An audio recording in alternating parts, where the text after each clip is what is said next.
Welcome everybody to Minnow Cup Tower Control Edition. I am Jem and this is Devi. Hey.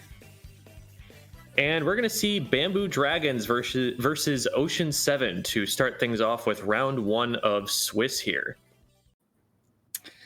Two familiar names. I'm pretty sure when I was looking at the participants, I can recognize almost every name, but trying to recall placements or like where they've finished in the past is a bit difficult, but definitely familiar names, and should be an exciting match if I remember correctly from how these two teams play.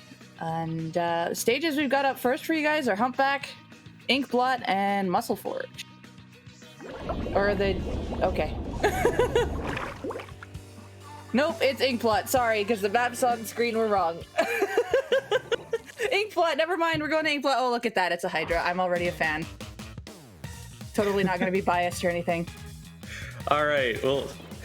starting things off, we've got the Bamboo Dragons at a relatively low paint comp. They've got a Forge and a Luna there. Ooh, and the 52 goes down. So it looks like Ocean 7 going to be sweeping through and taking this first engagement here. One neutral in a big way, getting 3 down, and now they've got a Tri-Slosh up on the bats over there before the tower's even through first checkpoint. So they're pushed up really hard right now. See if the Bamboo Dragons can push back in. There is so much control by Ocean 7 here, and I think the biggest thing, like you said, like there is a big paint difference. With Bamboo Dragons, I think the big thing they're going for is a lot of like chip and poke damage. Like they have a lot of power, they just have to make sure they're focusing in the same direction to get the picks, and then work all together to get their turf control back, because I think this comp's objective. Other than that, they do have to make up for what Ocean 7 can drop down with the buckets, burst, and stuff. The bucket, not a prime painter, but can still paint up relatively well. It's, the K-Shot and 52 can still paint relatively well on their own. Look at this 52, just pushing up right in here, getting 2 picks and just taking 3 down. Holy. I've been pretty impressed with their play so far. The booyah that they threw earlier was really smart to force opponents into the rest of their team. And they're doing a great job of sharking here. They're doing a great job of distracting, just taking all of the attention away from the tower and letting it push as far as it can. Bamboo Dragon's able to rally and get a pick on the tower, but they still haven't cleared this 52 out of here, and that could be a problem. Another one goes down to the 52. Finally, they clear him out, but they've also got someone else on the tower now. Push all the way to 14, and it looks like it might stop there. Flair's trying to see if maybe they can get a trade here. It was a good attempt, but in a 3v1, that is really difficult. Yeah, Bamboo Dragon's doing a good job of taking positions on every angle of the tower there to prevent any cover from being available. Mm-hmm. So time for Bamboo Dragons to make a push of their own here. They've got a Booyah Bomb going into it. They've also got Rain now and they're popping everything all at once right now to try and broach this first checkpoint. And no picks going down for them. So after all the specials are done, it's just going to be a straight up fight. And that doesn't go in their favor, I don't think.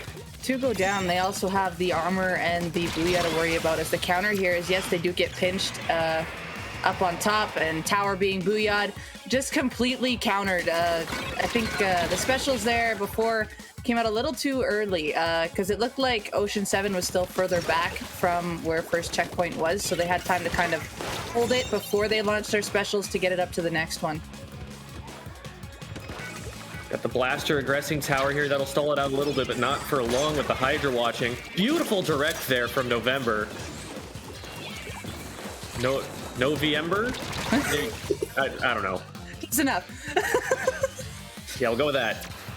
Do you remember? Oh, there's a Tri-Slosh right behind that drop. Now the 52s are going at it. We see the one whose name I cannot pronounce winning that fight, and now looking to see if they can get the pick on the Luna. Does work with a teammate to get that pick, and this is still relatively well in Ocean 7 control. As I say, that flare does go down. See a Booyah Bomb coming out. It's looking to be shredded. Does get shredded, but I think they got a pick with it in return. Tri-Slosh there, trying to make the push into the 1v3.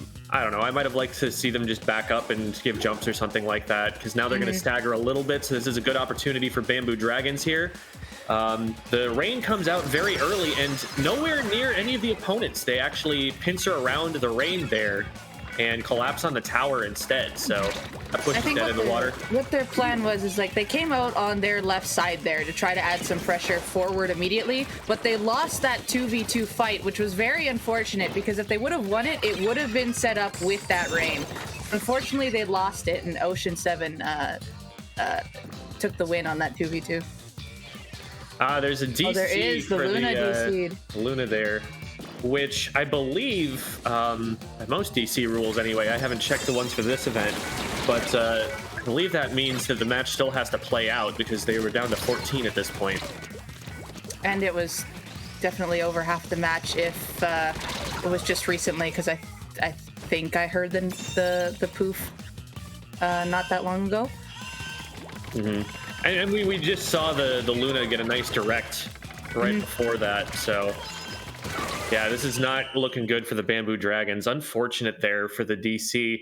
I will say this, they definitely struggled to get a push off the ground even before they had the DC.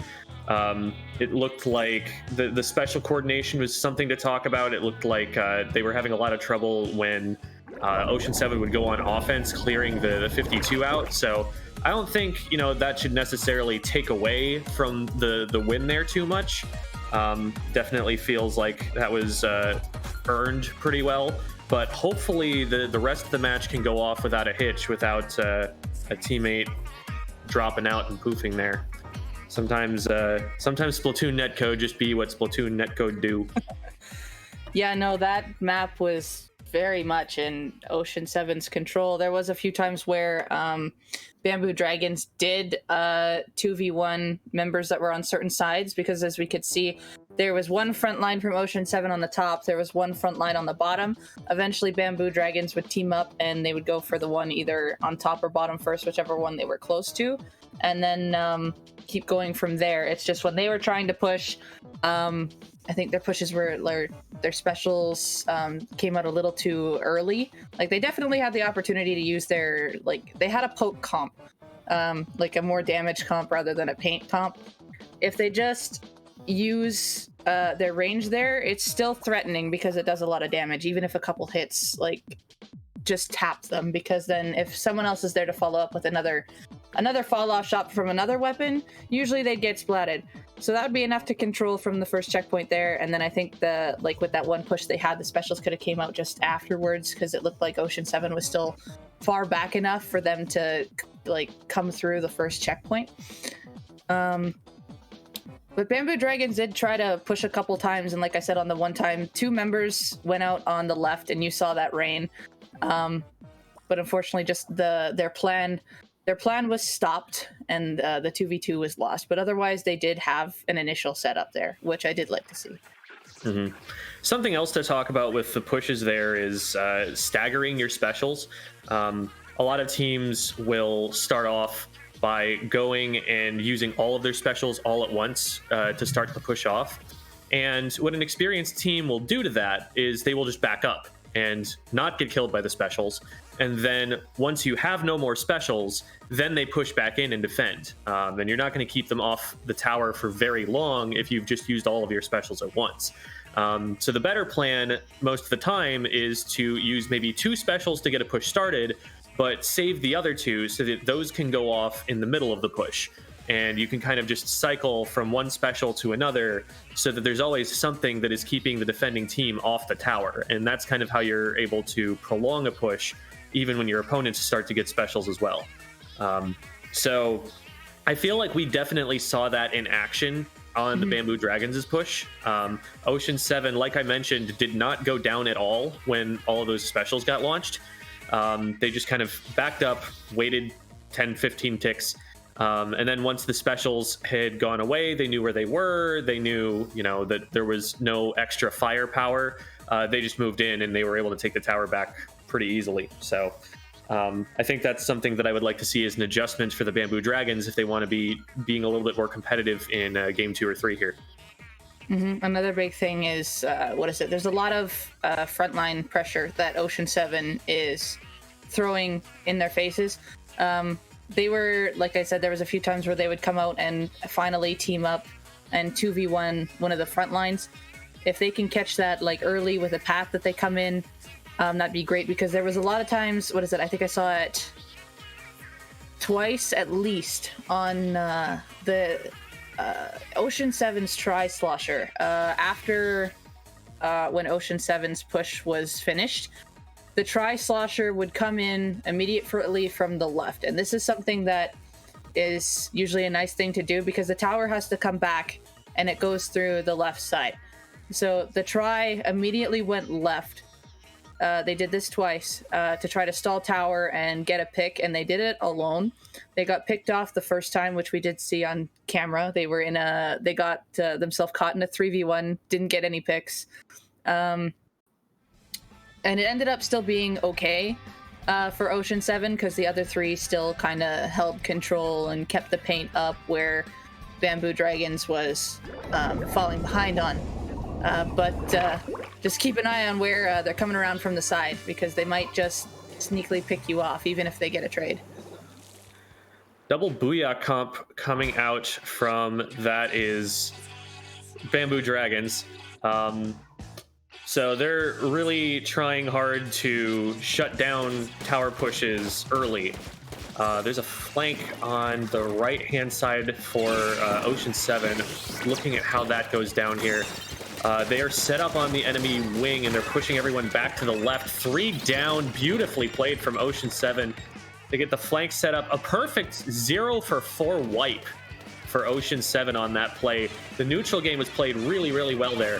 And now they're bomb rushing on the plat here. They've got a 52 with its wall up in their spawn already. They're just taking all the attention away from the tower right now. Yeah, and 3 are down. Like this frontline pressure is absolutely crazy. Like all their backline has to do is just ride the tower in peace, except for when missiles come and fly on their face. But it looks like there's finally some pressure onto the tower, although I think there was still, I think the one that was last in the base finally went down. I also didn't comment, there's 2 Hydras now. That was a great play from the Bamboo Dragons there to neutralize the Hydra's position there. It's really annoying if you try and push the tower in a 1v1, because the Hydra just backs up and then hits you from mid, and you're like, well, what did I even accomplish here?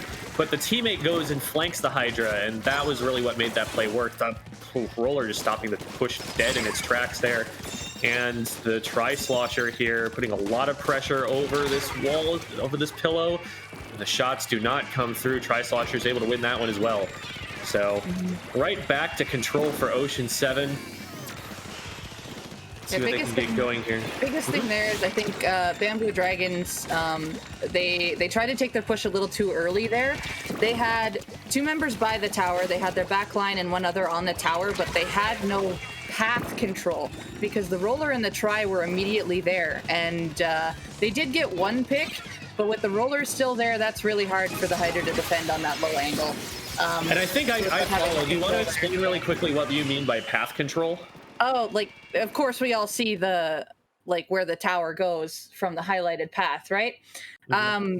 You need to make sure you have control of those corners, because getting to the first checkpoint, there is that right corner wing elbow there.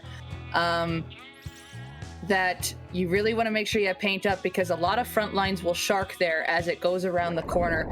And if you don't have control of that, I guarantee you there's going to be someone who pops up and says, surprise! And you could go 2 down in an instant.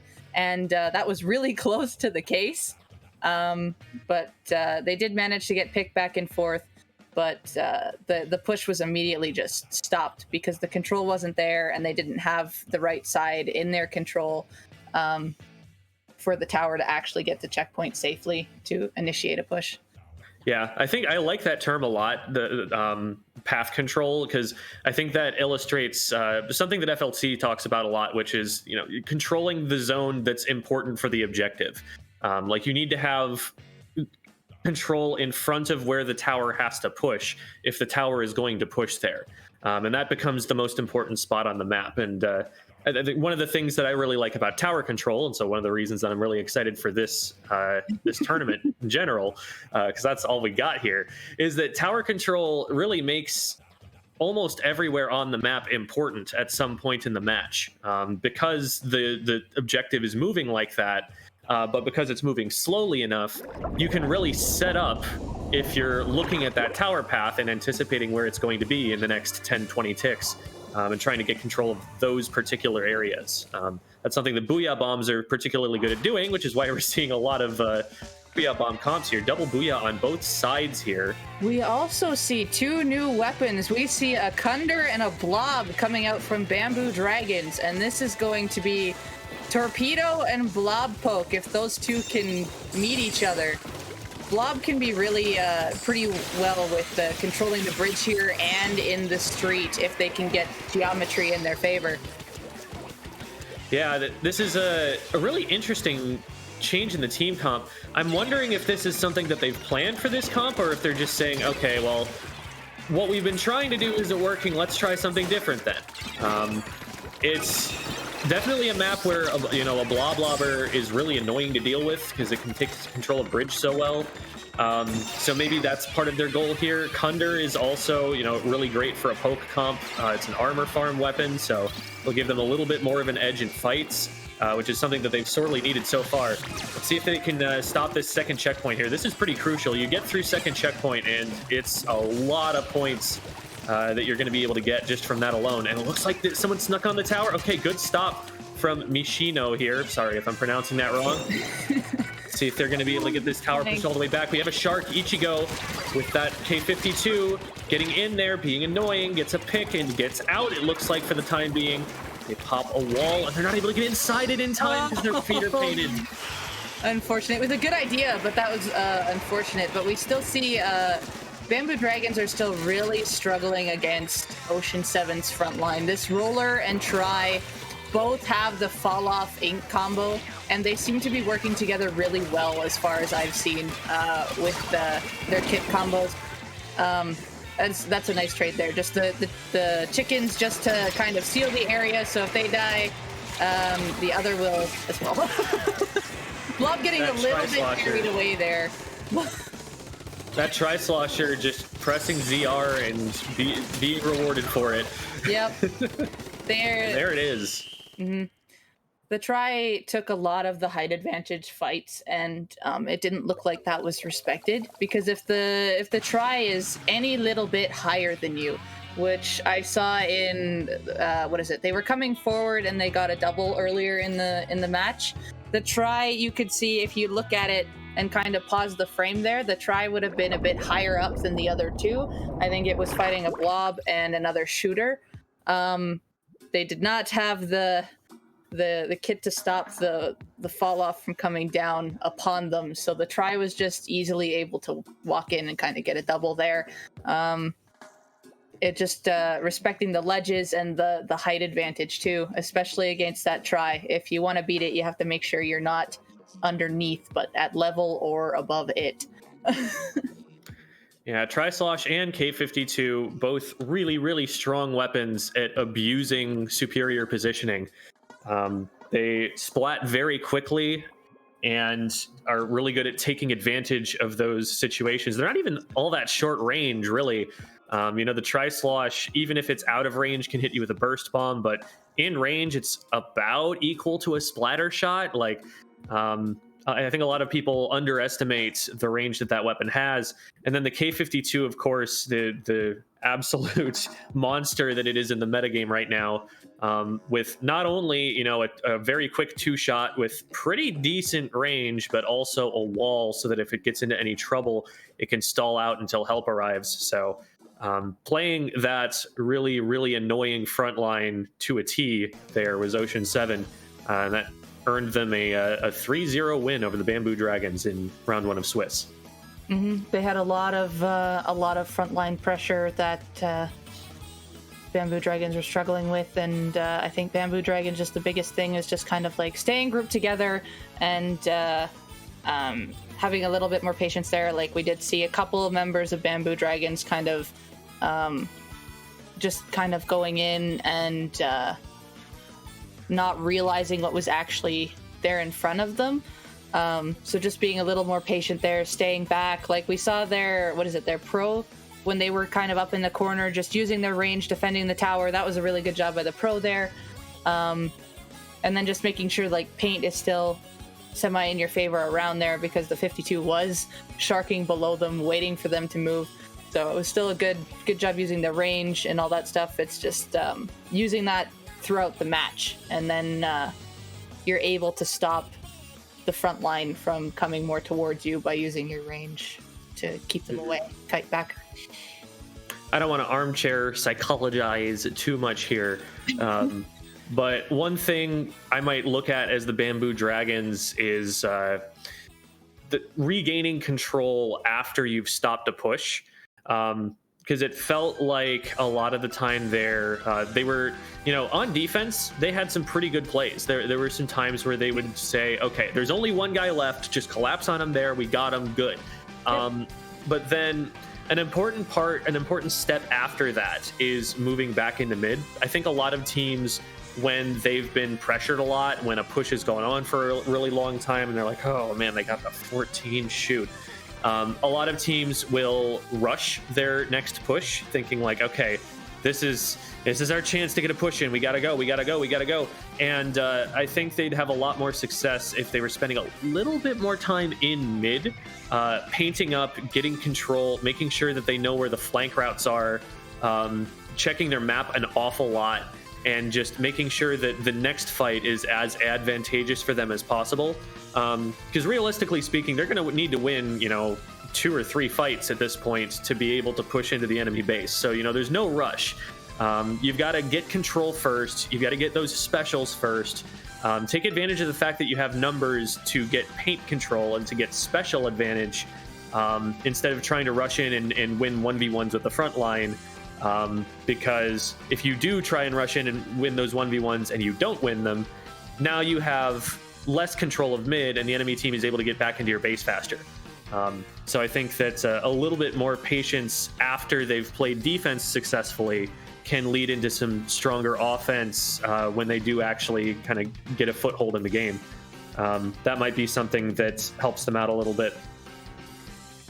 Well, with that all said, round 1 has concluded here on stream. I'm not too sure how many matches are still going, but we'll take a short break and we'll be right back to round 2 real quick.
Welcome back, everybody, to Minnow Cup Tower Control Edition. We are now going to begin with round 2.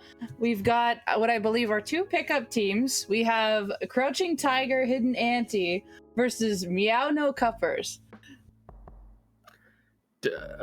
I'll pretend that those tags make any sense to my brain.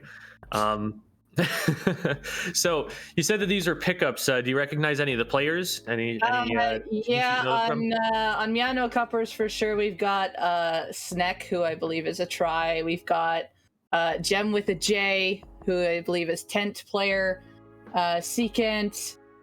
I'm pretty sure I recognize the one with all the numbers too, with the 57747. There's something to be said for making your tag something that the casters can pronounce. Anyway. Either way, we're just rolling right into here. We're going on Tower Snapper, and we see a K Rapid coming out and the good old missile jet. I'm still looking at their tag. Is that an area code? It feels like an area code. Maybe someone can Google that and let me know where that is. Anyway, and the missile's going down, so we'll see if there's a fight that breaks out on the right-hand side here. Blue team might be in trouble there. Oh, but it looks like they're fighting back. Nobody's gone down yet. I think there's been... Yeah, the bucket goes down. Otherwise, it was just been specials thrown. It's been relatively neutral for now. It looks like we see the tent here. I'm just going to say tent so I don't get you too confused. Going in to see if they can pick the rapid. They do. Nice. Man, I'm really good at the tent umbrella. Yeah, when did you learn tent? Doing a great job of holding down straight there is Gem. And that's really the tent umbrella's job here, just to draw enough aggro that their teammates have an advantageous push on the other side of the map. Unfortunately, doesn't end up working out. We've actually got a Tetra Dualies and a tent umbrella. Usually those two are kind of playing a very similar distracting role. So we'll see how they decide to play that here. Oh, the Tenzap's in a little bit of trouble here. The other team's like, yeah, you are cute, but let's take this nice easy pick here. Oh no, the missiles come out. Oh, what a time to missile! It almost looked like, okay, I think they're going away. I think I don't think they knew that the zap was there. I was expecting them to just get pinched there. That was all right. That was a nice play by the zaps there. It's just like it was a little cute, you might say. Can we just keep an eye on how this tent's doing here? The bubbles are going. Tent's just stalling in base here, looking to try to what I call sheep herd them to the side here, and just pushing them into their teammates basically. So they're only giving them one route of escape, and it's going right into their teammates. Oh, getting a little bit too close, and the bomb will go off, but that's enough to get the team through second checkpoint. So mission accomplished, I would say, from the Tent's perspective. That is definitely a hard place to play it, and I think from how they could play it in that situation, they did the best that they could, and still managed to stall out a little bit. Still a very good lead here by Meow No Cuppers. So Crouching Tiger, Hidden Ante. Is Ante a player? Is that, I don't know. Anyway, they are pushing back into mid here, trying to make something happen. I like the use of the auto bombs there, just to get some information about player positions. Same with the torpedoes. They've got, you know, those subs that lock onto a player. There's something to be said for the fact that their location can be manipulated. Looks like a big double went off there for the missiles. Big missile double, yep. Big missile double. There's something to be said for scouting specials, or subs rather, in that you can get player locations from them in a way that you can't with the lethal bombs. So I like that they're using that utility there. There was a good pinch on the tent there. Tent was in a really stuck situation. Like the bubble was there, that can splat with the bomb. The shield was out, that can splat with the bomb. Eventually there was a shield to bomb splat there, but there's still a lot of good pressure being held out here by Meow No Cuppers. They have armor as well. Absolutely. they're doing a really good job of when a player goes down, they're backing up just a little bit and trying to stall the push instead of just abandoning it or instead of going all in. They're being nice and patient so that if you know they stall out for long enough, their teammate can just get back into the play. The tent was actually back into play by the time the tower started going back. So that was really good coordination from them. I think a big thing that like with having the tetras in the tent, like this is making it really hard for Crouching Tiger to figure out which way do I look. That's what this comp is doing right now, just throwing them off guard in every direction, but yet like Minnow Cuppers is still following up on this, so when they get one pick from one side, they'll take that advantage and then group back up. However, two go down here, and there's 10 seconds left. It looks like Crouching Tiger does have control of this tower. This is their final. This is the last hurrah for them. See if this is the best looking push that they have had all game by far. So if they're going to do it, it's going to be right now. Armor goes out for Minnow Cuppers. Let's see if... Well, that's if. That was if, yes.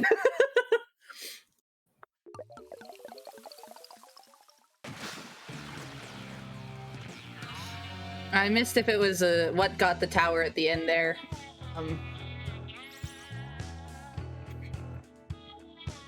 But they did have a really nice setup there going into that overtime. Like I said, not too sure what finally stopped the tower. I missed that little detail, but it was looking really nice for them at the start of that overtime push. For sure. That was a good start there for the push.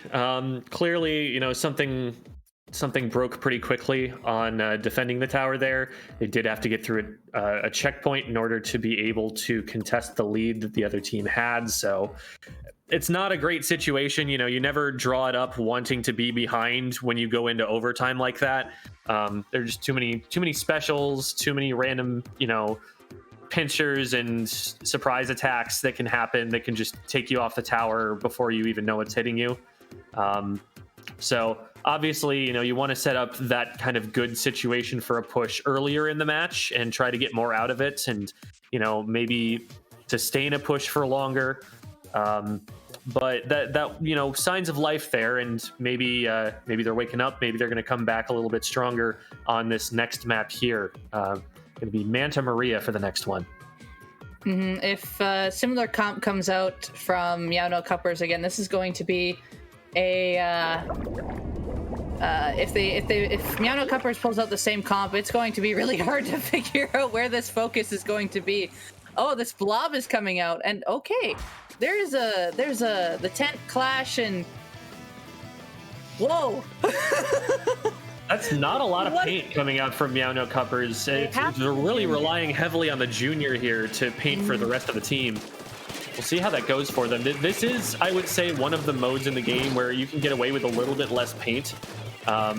It's more about positional control in front of the tower, which it's usually a relatively small area. It's probably better controlled by getting picks than by getting paint. Sometimes you can get away with it, I would say, but so far doing a pretty good job here. Clash Blaster is a great pick for tower. Low-key, definitely a viable weapon in some situations.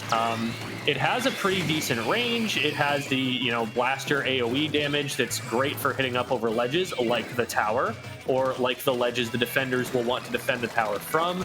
So it's not a terrible choice. I would say the biggest concern that I have for the team is paint, but so far that hasn't stopped them from pushing to 55. Yeah, no, they've been working pretty well. Like the with the tent shield coming out and all that, they seem to be, like, as they move up, they're still having the paint control around them, no matter which angles they're coming from, and it's been serving really well. Like, they're taking key points. Nice pick from the Rapid there to get the clash out of the way.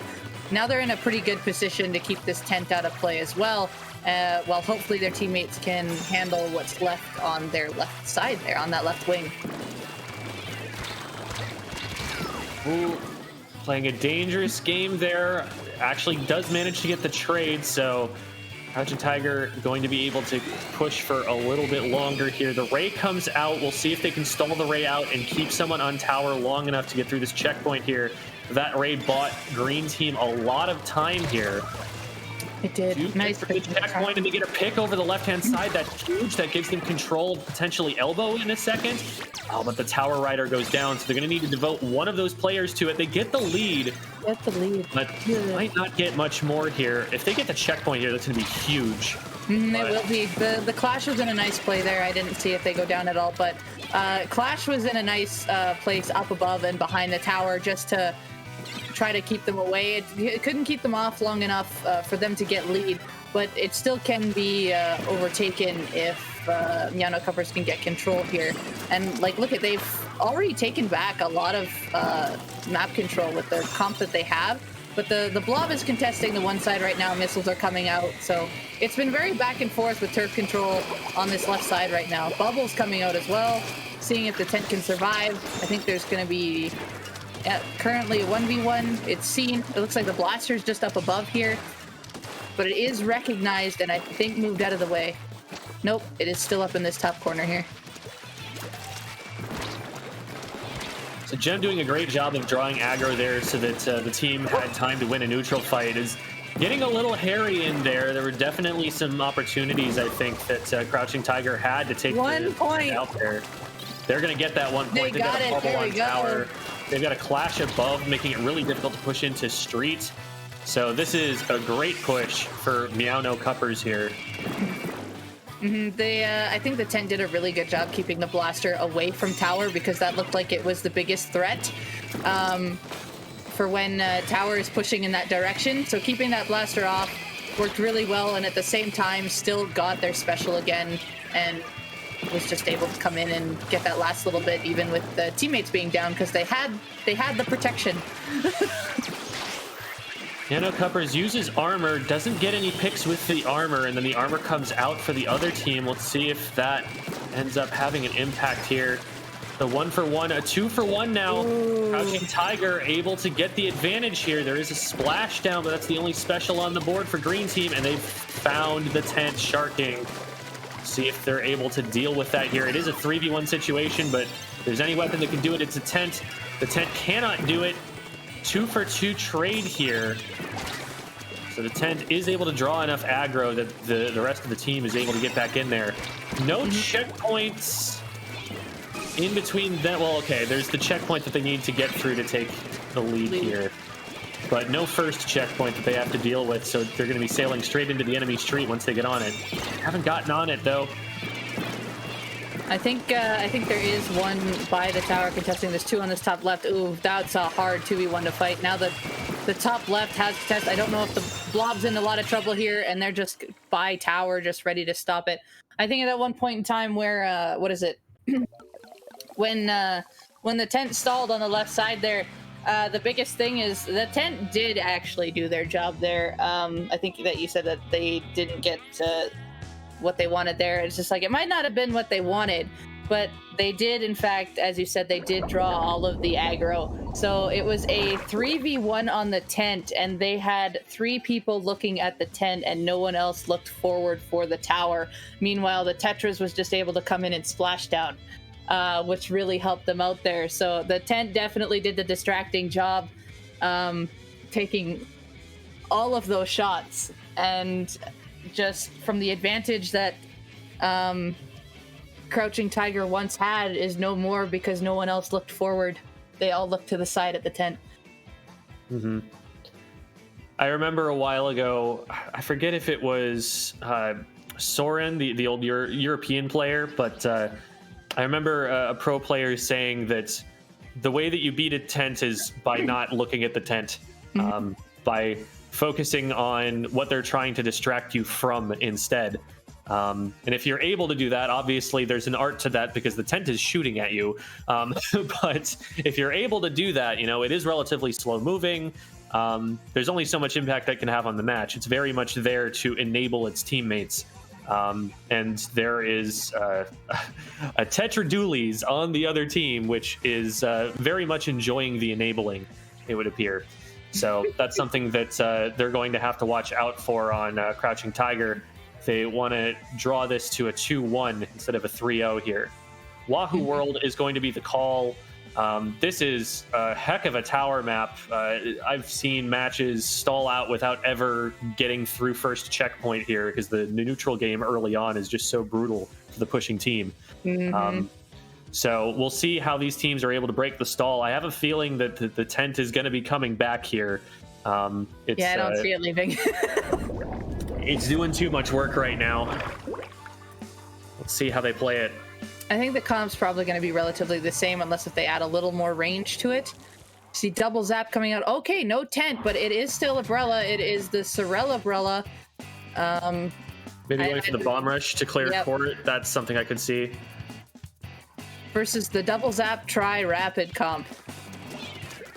They're painting out, they're poking into mid relatively slowly here, knowing that, of course, this is a very neutral heavy map. Hard to gain an advantage because of how difficult it is even to get into mid, and once you're in mid, how to stay in there without getting flushed out by bombs and all sorts of other things. 1-for-1 trade on the map.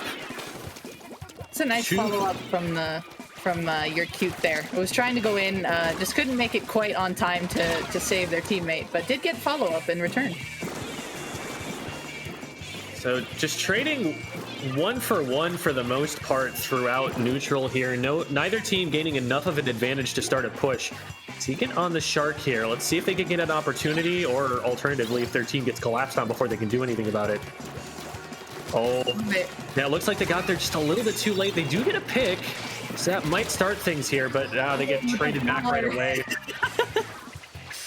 They had the splashdown too, but I think even if they tried to splash down, it probably would have gotten canceled out with the two people nearby. Yeah, it's not something you really can rely on at this level. With how damaged they were, it was just kind of a situation where they knew that was going to be the end for them.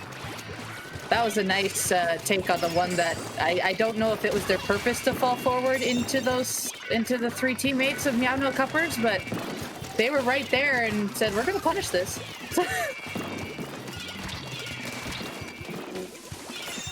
That was really good shielding there, and the bomb rush here to clear out court. Like we were saying, it's going to give a lot of space to the pushing team here. I cannot believe it's 2 minutes in when we're at 87-86. That's just how this map plays out. It's so slow to get any kind of push going, and honestly, you almost think like, okay, this push to 86 matters right now. Almost no other map in the game, any other mode, are you going to say that a push to 86 is a safe lead?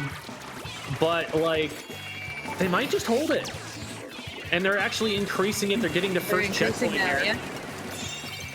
The what is it? Crouching Tiger had the two down there in the initiative, and were able to increase. And now they're still picking off one by one coming in. However, the Tetris is able to get a pick here. Achieve. Huge. First checkpoint is usually so many free points. Just like left. Look at these free points the Zap is getting. They get a second checkpoint. Just everyone went down, just the Zap, the Gray Zap stayed alive and was just able to get that all for free. Push to 25. That's so difficult to undo. 23 now. You're cute here, trying to get some map control back so that their team can move back in, but as soon as they leave to the left-hand side, they get back on the tower, and they're down to 19 already. This is huge for Crouching Tiger. They're keeping up a lot of pressure. They are two down. I think that might be, yeah, that was actually a delayed wipe because we see the rapid further back there. So Minnow Cuppers finally able to stop this push, and there's only 1 minute and 20 left here, and this is going to be really difficult to get back. They have some map control going in. They get 2 for 2. That might not be enough, especially with one of them dropping down in front of the tower there. So great defense here from Crouching Tiger. That's really all that they needed to accomplish in that fight. Still They did pop the Almost no chance to push towards that first checkpoint here, and 2 of Crouching Tiger go down here. Might be an opportunity for Meowno Cuppers, but we got to dislodge this rapid first. They do get some bombs. That was really good focus there from Meowno Cuppers. They knew exactly what was holding them up, and they stopped it. Tetra's trying to make something work there, but it looks like on their final roll they got stuck on that corner there, which is unfortunate. And now the Brella trying to take lead here in the elbow just to clear it out, and they do manage to succeed to get the 2 down. So it looks like they were gonna do. There's that rapid insta pop. Yeah. The rapid just comes in and denies the Brella, but this push is looking relatively okay. But there's one behind the try. They need to stop these jumpers, and I think they're in position to do that. This might actually be the game right here. That They pushed to 25, but it was not enough. Those extra points at the end really mattering for Crouching Tiger. They drew all of the defense of Meowno Cuppers over to the left-hand side, and the tower wasn't there. They just kept jumping people in, and they were able to get those extra couple of points that they pushed around elbow for. Without that particular play, that's a tie game right there. So very close in the end. Both teams managing to break through that brick wall that is first checkpoint and riding it almost all the way, but Crouching Tiger, Hidden Ante putting themselves on the board for that one, which is great. This is Swiss play all 3. So even though they lose the set there, that game win is definitely going to factor in for how they place going into the brackets afterward. So if you're Crouching Tiger, you really like to have that 1 point next to your name there instead of the 0, and I'm sure that they should be pretty happy about that in their voice chat right now. I'd imagine so. Like, just still getting that game, it can always count in the end. And they finally managed to find their focus. They weren't kind of all spaced out looking in different directions. They all kind of focused one way.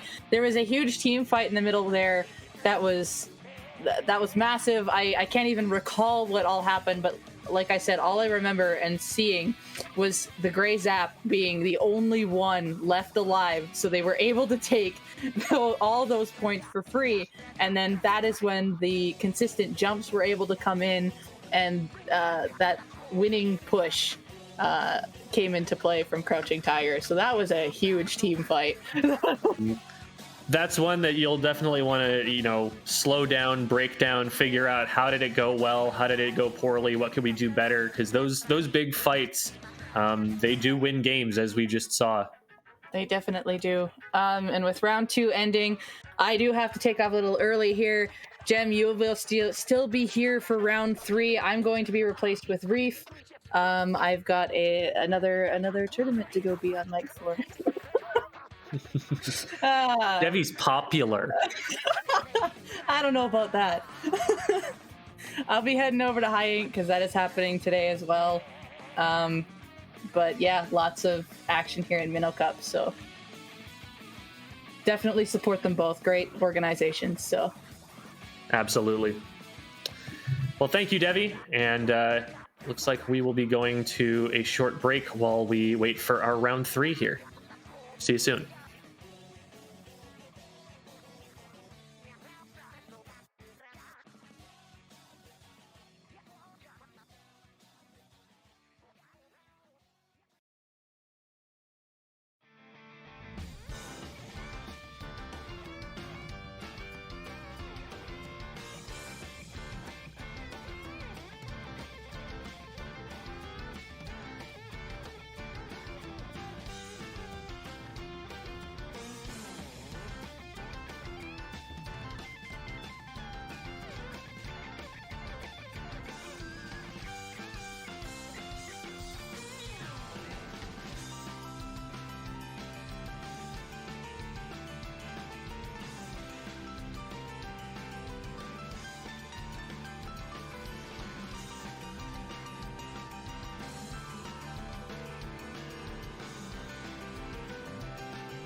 And we're back, everybody. Welcome back to Tower Control Edition of Minnow Cup. We're going to be seeing MSU Splatoon versus Tidal Abyss. And now I am joined here by Reef. Welcome, Reef. Hey guys, I'm Reef. I'll be sitting in for Debbie for this round, but yeah, for this round we'll be seeing MSU Splatoon versus Tidal Abyss. Is there anything that you know about these players or teams in general that you think they may pull out here? I do not have specific knowledge of the players, unfortunately, here. I know, I recognize a couple of names from like solo queue, but I couldn't say. Guess we'll see here. Look, was that a backless comp here? Wow, that's a super short range comp coming out from Tidal Abyss. I'm really excited to see how that plays. Meanwhile, we've got a Hydra coming out on the side of MSU here. Yeah, right now I'm pretty sure on the side of Tidal Abyss, like the longest range they have is the Zap, so that's going to be interesting to see comparing to the longest range on MSU being Hydra, so that'll be cool. But speaking of which, there's already one down on the side of MSU, and right now Tidal Abyss is getting that opening push that every team wants. Looks like that they are just about to finish the first checkpoint, 2 down, and they do finish at the first checkpoint. Yeah, and that's going to be the end of the push for sure. 3 down on the side of Tidal Abyss, so they get their checkpoint. They've made some progress, but it's definitely not a game-winning push by any means. Let's see how the push goes for MSU here. Something I think is going to be really, really important for Tidal Abyss is going to be knowing the location of that Hydra at all times. They need to not take a bad angle. And they do have a lot of cover that they can work with here. This is a map with a very elevated midsection, but they're going to need to be so careful that they're not just randomly hemorrhaging picks to the Hydra if they take a position that nobody's able to scout out. Just like that, you see 2 go down to the Hydra, and that's exactly what they're worried about here. If you don't know where that is, or you can't put any kind of pressure on it to get rid of its charge, it's just open season. Yeah, for sure. I mean, with Hydra, it's definitely a very, risky weapon to go against, but there is 2 down on the Tidal Abyss once again, so MSU is getting ready for another push. They pop armor, waiting for a second one, or I believe they're going to chain it soon. They pop section right now. They're really keeping Tidal Abyss from trying to push back in. Toasty over here trying to go back into the other team's drop and just trying to support their teammates. Yeah, it looks like they don't have too much pressure out in front of the tower right now, so the push is probably going to go down there, but checkpoint earned for MSU Splatoon. A full wipe and a little bit of a staggered one, too. The bucket going down right there at the end. Let's see if Tidal Abyss can, take their hard aggression comp and force it into drop or somewhere where they can keep MSU out. Yeah, right now, MSU really has to stay in aggression for a lot of the time, because if not, they will be getting heavily pressured by the other team. But speaking of which, it looks like, I believe that was the Splash decided to drop in, take the tower, which delayed it by a few seconds, but now Tidal Abyss has the lead now with 2 down. This is a good situation for Tidal Abyss. They've got good positions. They're all over the place. The map is very blue, so they got to watch out for Sharkers. There's not an awful lot the Hydra can do without team support here, so they're going to have to wait as this third checkpoint is starting to be contested. 2 coming out from the rail on the left-hand side. Let's see if they can win this fight. This is huge. Tidal Abyss taking 1 out, 1-for-1 trade. They're still on the tower. They get through the checkpoint. This is so dangerous. This might just be the end of the game. If Callan can stay on there, they can. Tidal Abyss taking game 1 over MSU Splatoon.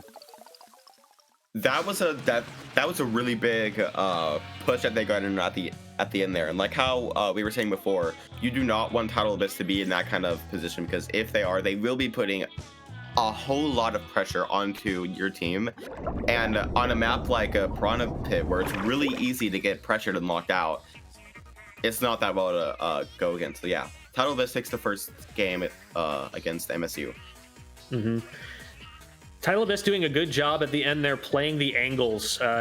You see, a Hydra in a lot of situations. I used to play with the Hydra for a pretty long time. That's Debbie. you see a lot of situations where a Hydra's frontline will go down, and then it doesn't have an awful lot of options because it's the only thing everyone has to worry about, you know? If it's able to shut down an angle and then its team is able to go in and take the other side and pincer, it's really dangerous.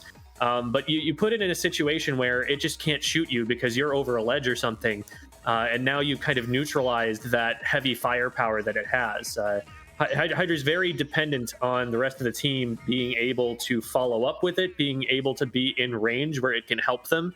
And so you isolate the Hydra out like that, and all of a sudden you've almost put yourself in a 4v3 at that point. So good job by Tidal Abyss playing those angles where the Hydra can't shoot at very easily, and making sure to just take the fights against the Hydra's teammates and make them a non-factor in the game.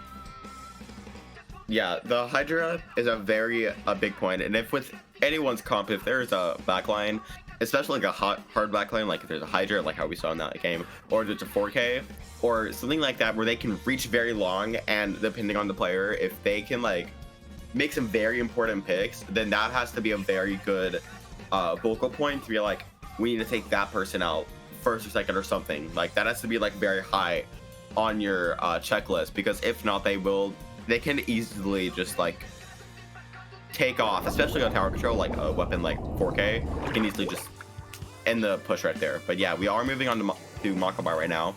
We do see a Hydra and a Blob and a Clash, so not weapons that you usually see, but this will be interesting to see how they play out. We've been seeing a lot of Clash Blaster today, and I think this is the mode where it makes the most sense to run one. As long as you've got enough paint to back it up, it's really good at getting someone off the tower. It's really annoying to try and push against as a frontline weapon because it does have deceptively long range. So it can be very obnoxious to deal with when it gets in a position that's good for defending the tower from. No picks going down, and it looks like Tidal Abyss is trying to push the tower already. This might be a mistake. They've got 2 down already. One of them might be cornered, and okay, they don't collapse on them quite as well as they might have. And actually a pick comes back. So I think MSU might have had a little bit more of an opportunity there to capitalize than they took advantage of. But the early tower push, usually not the call, because it isolates one of your teammates. It makes them visible. So looks like we're just going to be in a protracted neutral a little bit while this shakes out. Yeah, for sure. Right now we see 3 down on both sides, or sorry, 1 down on both sides. Right now it's really just a battlefield for mid. Slosh bringing back up right now. Hydra's taking over the side of the left side of Stack, and really it seems that Tidal Abyss is taking back mid with 2 down on the side of MSU. Yep. They're able to get 2 down. The missiles come out, so they're able to isolate another one and get another pick that's going to stagger them further. I like that use of missiles there. They got a flank coming around the right-hand side. It's going to aggress the Hydra, and the Hydra's down as well. It's an important defensive position taken out. And the Slosher's distracted. The Slosher would be a great weapon to be aggressing the tower right now, but they're focused on this fight over here, and so the tower just pushes all the way to the checkpoint. Not paying attention to the Slosher there, so the Slosher does get a pick. That might stall it out. 2 down for Tidal Abyss. Sand right now over using their missiles to put pressure on the people that are over on the right side near the tower. Looks like right now they're just ignoring the tower for now and just getting mid control, which is really something that you always have to have whenever you're pushing up. Because if not, and you have to fall back, then it's gonna be pretty easy for the other team to take back who's in position. But everyone's out on the field right now. It looks like it's just battle for who can take over mid. 2 down on the side of MSU when I say that. So it looks like Tidal Abyss will soon have to start aggressing into the tower. MSU with this double armor comp here, just kind of taking some time to farm up for that armor and see if they can win the fight here, but they're getting staggered as they rush back in. The armor's coming out, they're going in without map control, and it's not going super well for them against this heavy frontline-oriented comp that Tidal Abyss has been running. Tidal Abyss is going to put more numbers forward if you get into a scrappy fight. You kind of have to anticipate that and take your engagements a little bit more strategically than tactically. Bomb Yeah, rush for is sure. going to be huge here, but the tower gets reversed on them, so it's actually moving away from them. That's a good stall there, even though MSU loses the fight. Going to buy them some time to get back in. Ooh, Hydra peeking out a little too quickly there. Definitely didn't have the support and just got soloed out.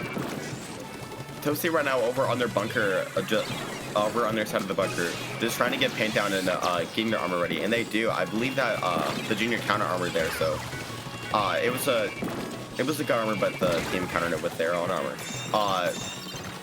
The zap, I believe, just got taken out by a suction by Alex, and Alex is over here on the right side, just trying to put pressure on the tower and using missiles to get people away from the tower, because Miss is really good at doing that on putting pressure and making them all spread out. Sandy doing a good job here of taking off angles and hitting the tower there. We see another pick from them. They have been the saving grace in a number of these really strong pushes against Tidal Abyss here. They've come in from an angle that the tower rider was not expecting. They took out the bomb rusher. They were able to take out the tower. They're able to reset the tower. Lots of good defensive plays coming out from them. They're having a lot of trouble, though, as a team getting offense going at this point. They're not really getting mid-control super consistently. When they do have picks, they're pushed back or they're scattered or they don't have specials. And so far, they've only barely been able to stand on the tower. It's at 98. Trying to get something going here in the last 20 seconds, and this is where teams tend to rally. They do tend to see that clock ticking down and suddenly start to act, you know, towards the objective more than a lot of the time you see them doing earlier on in the match when they have more time. And sometimes that can result in much more coordinated pushes and much stronger pushes, but the other team is so ready for this. So many bombs on all angles of the tower. No way that anyone from MSU even approaches that. Even if they don't get killed because they have armor, they get pushed away by the bombs. So yeah, very, very tough situation for MSU to be walking into at the end there. And good job on Tidal Abyss for keeping the pressure up, keeping paint control. And you can see reflected in the picks that that map control is paying off. Yeah, for sure. Tidal Abyss was doing great at the end, making sure that they get specials, they get bombs ready, whatever they have to do to make sure to keep MSU off the tower. Because at that point, it's all a battlefield for who can get on tower and who can even get control of mid. And at that point in time, Tidal Abyss was like right at the end, got control of mid and got on tower and made sure that MSU had no room to breathe to try and even get a few points on the board.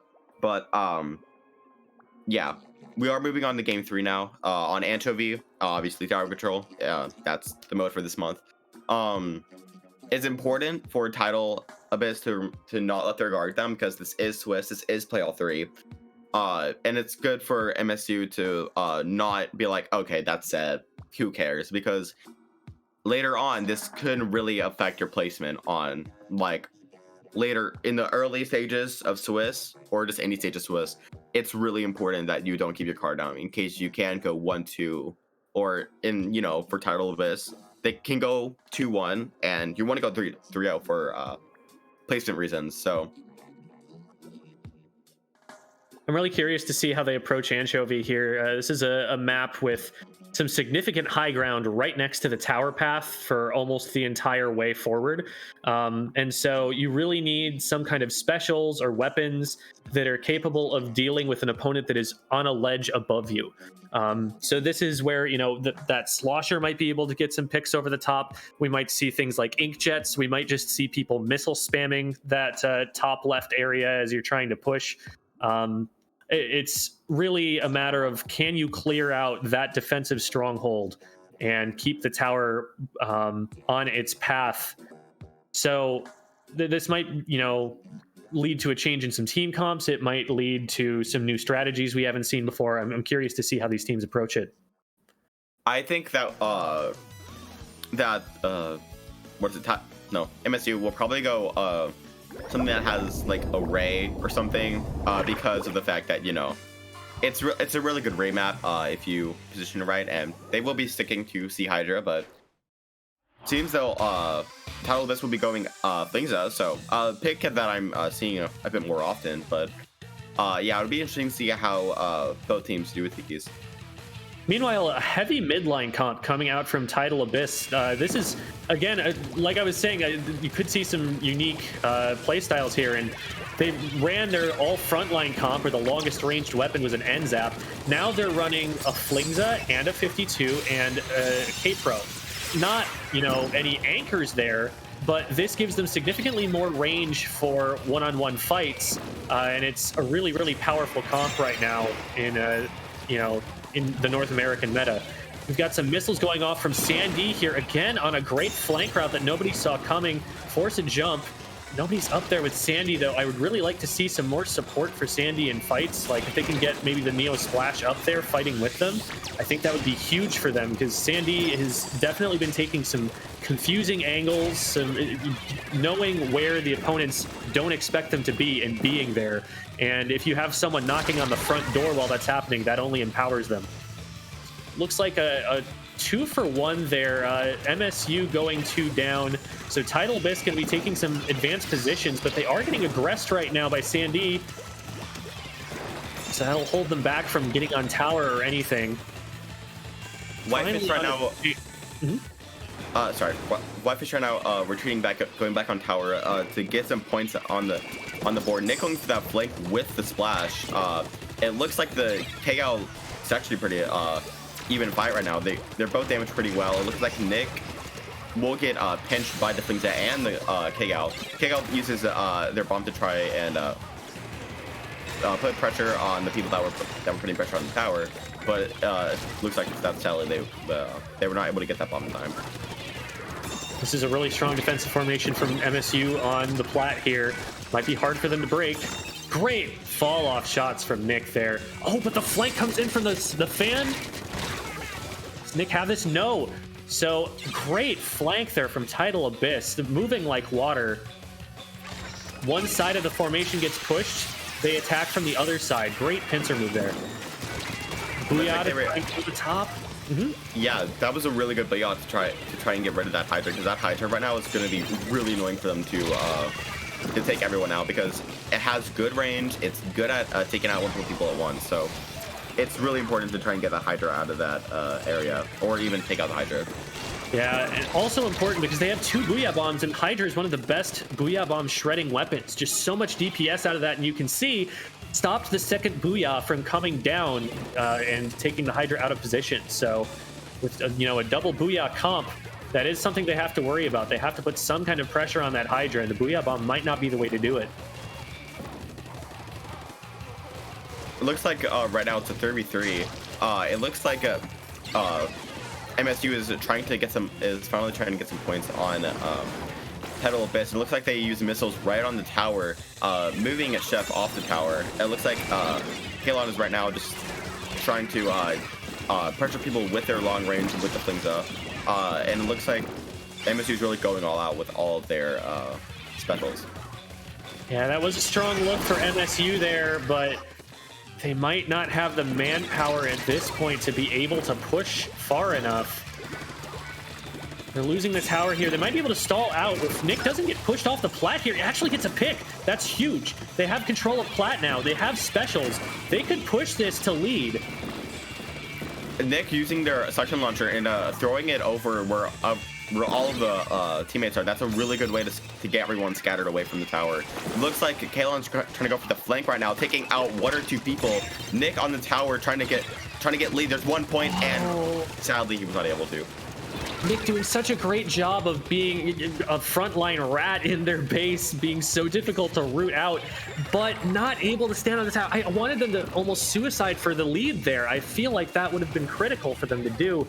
Unfortunately, only able to get to 46, not able to get the lead. As we know, if you tie, it actually kicks you back a point and gives it to the team that got that score first.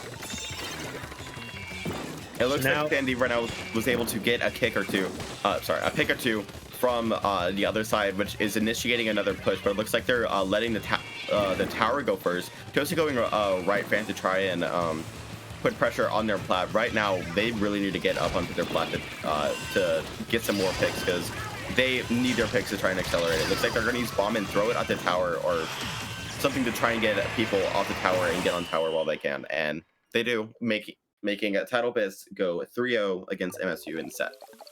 And there's that power of the double booyah there. At the end of the game, if you have the lead, all you have to do is charge special. You don't need to go in. You don't even need to really have positional control.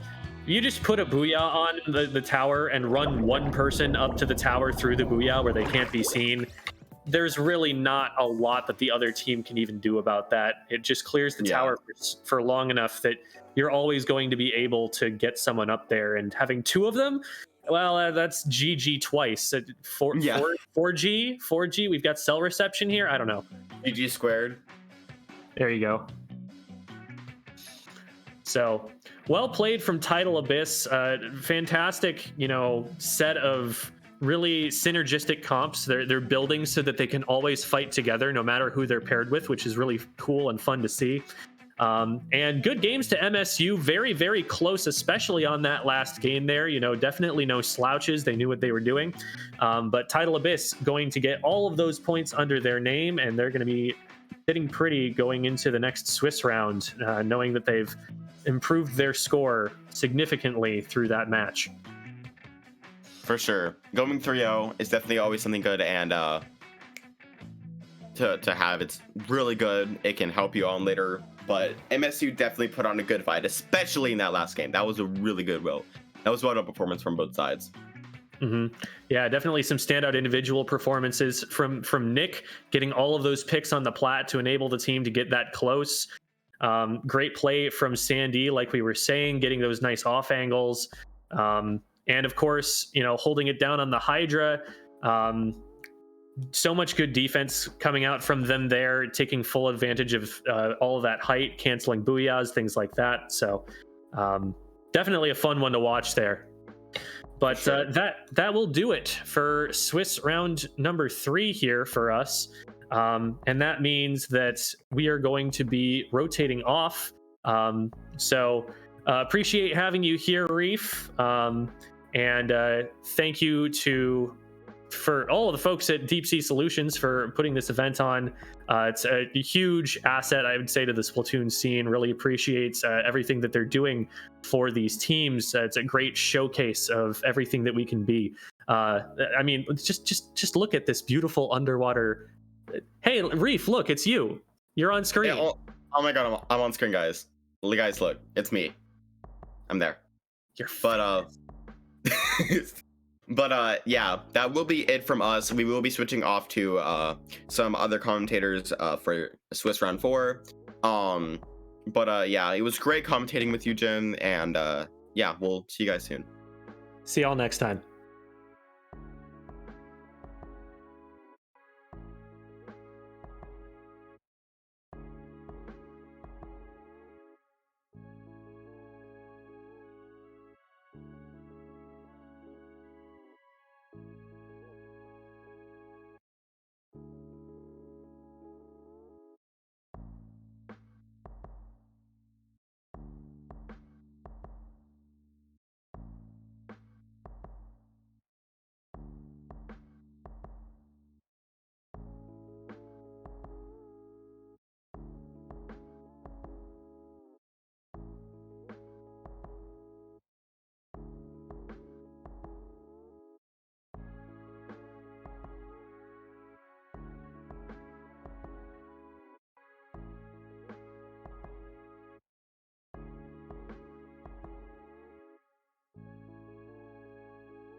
Hello, lovelies, and welcome back to Minnow Cup, Tower Control Edition.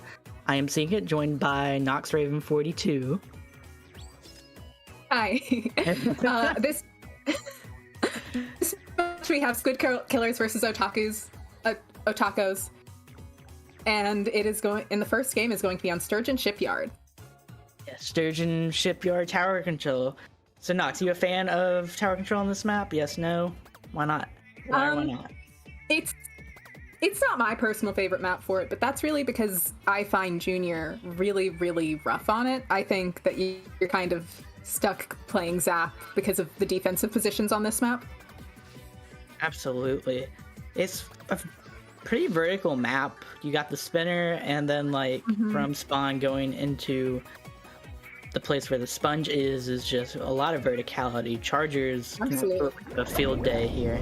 Yeah, it's a great map for E-Leader for sure. And we're getting right into it. So, let's see. We have Deep Sea Solution versus Atakos right here. Oh, wow. And that Hydra's going to get a lot of space to move as long as they're not... Well, there's double missile. I take that back. They're going to get double missile constantly. Yeah, absolutely. And if that jet positions well, it might cause a problem for the Hydra as well. Absolutely. Double armor out of Otakos, which is great for tower control. Absolutely. But you got to be careful not to get knocked off tower into a compromising position here.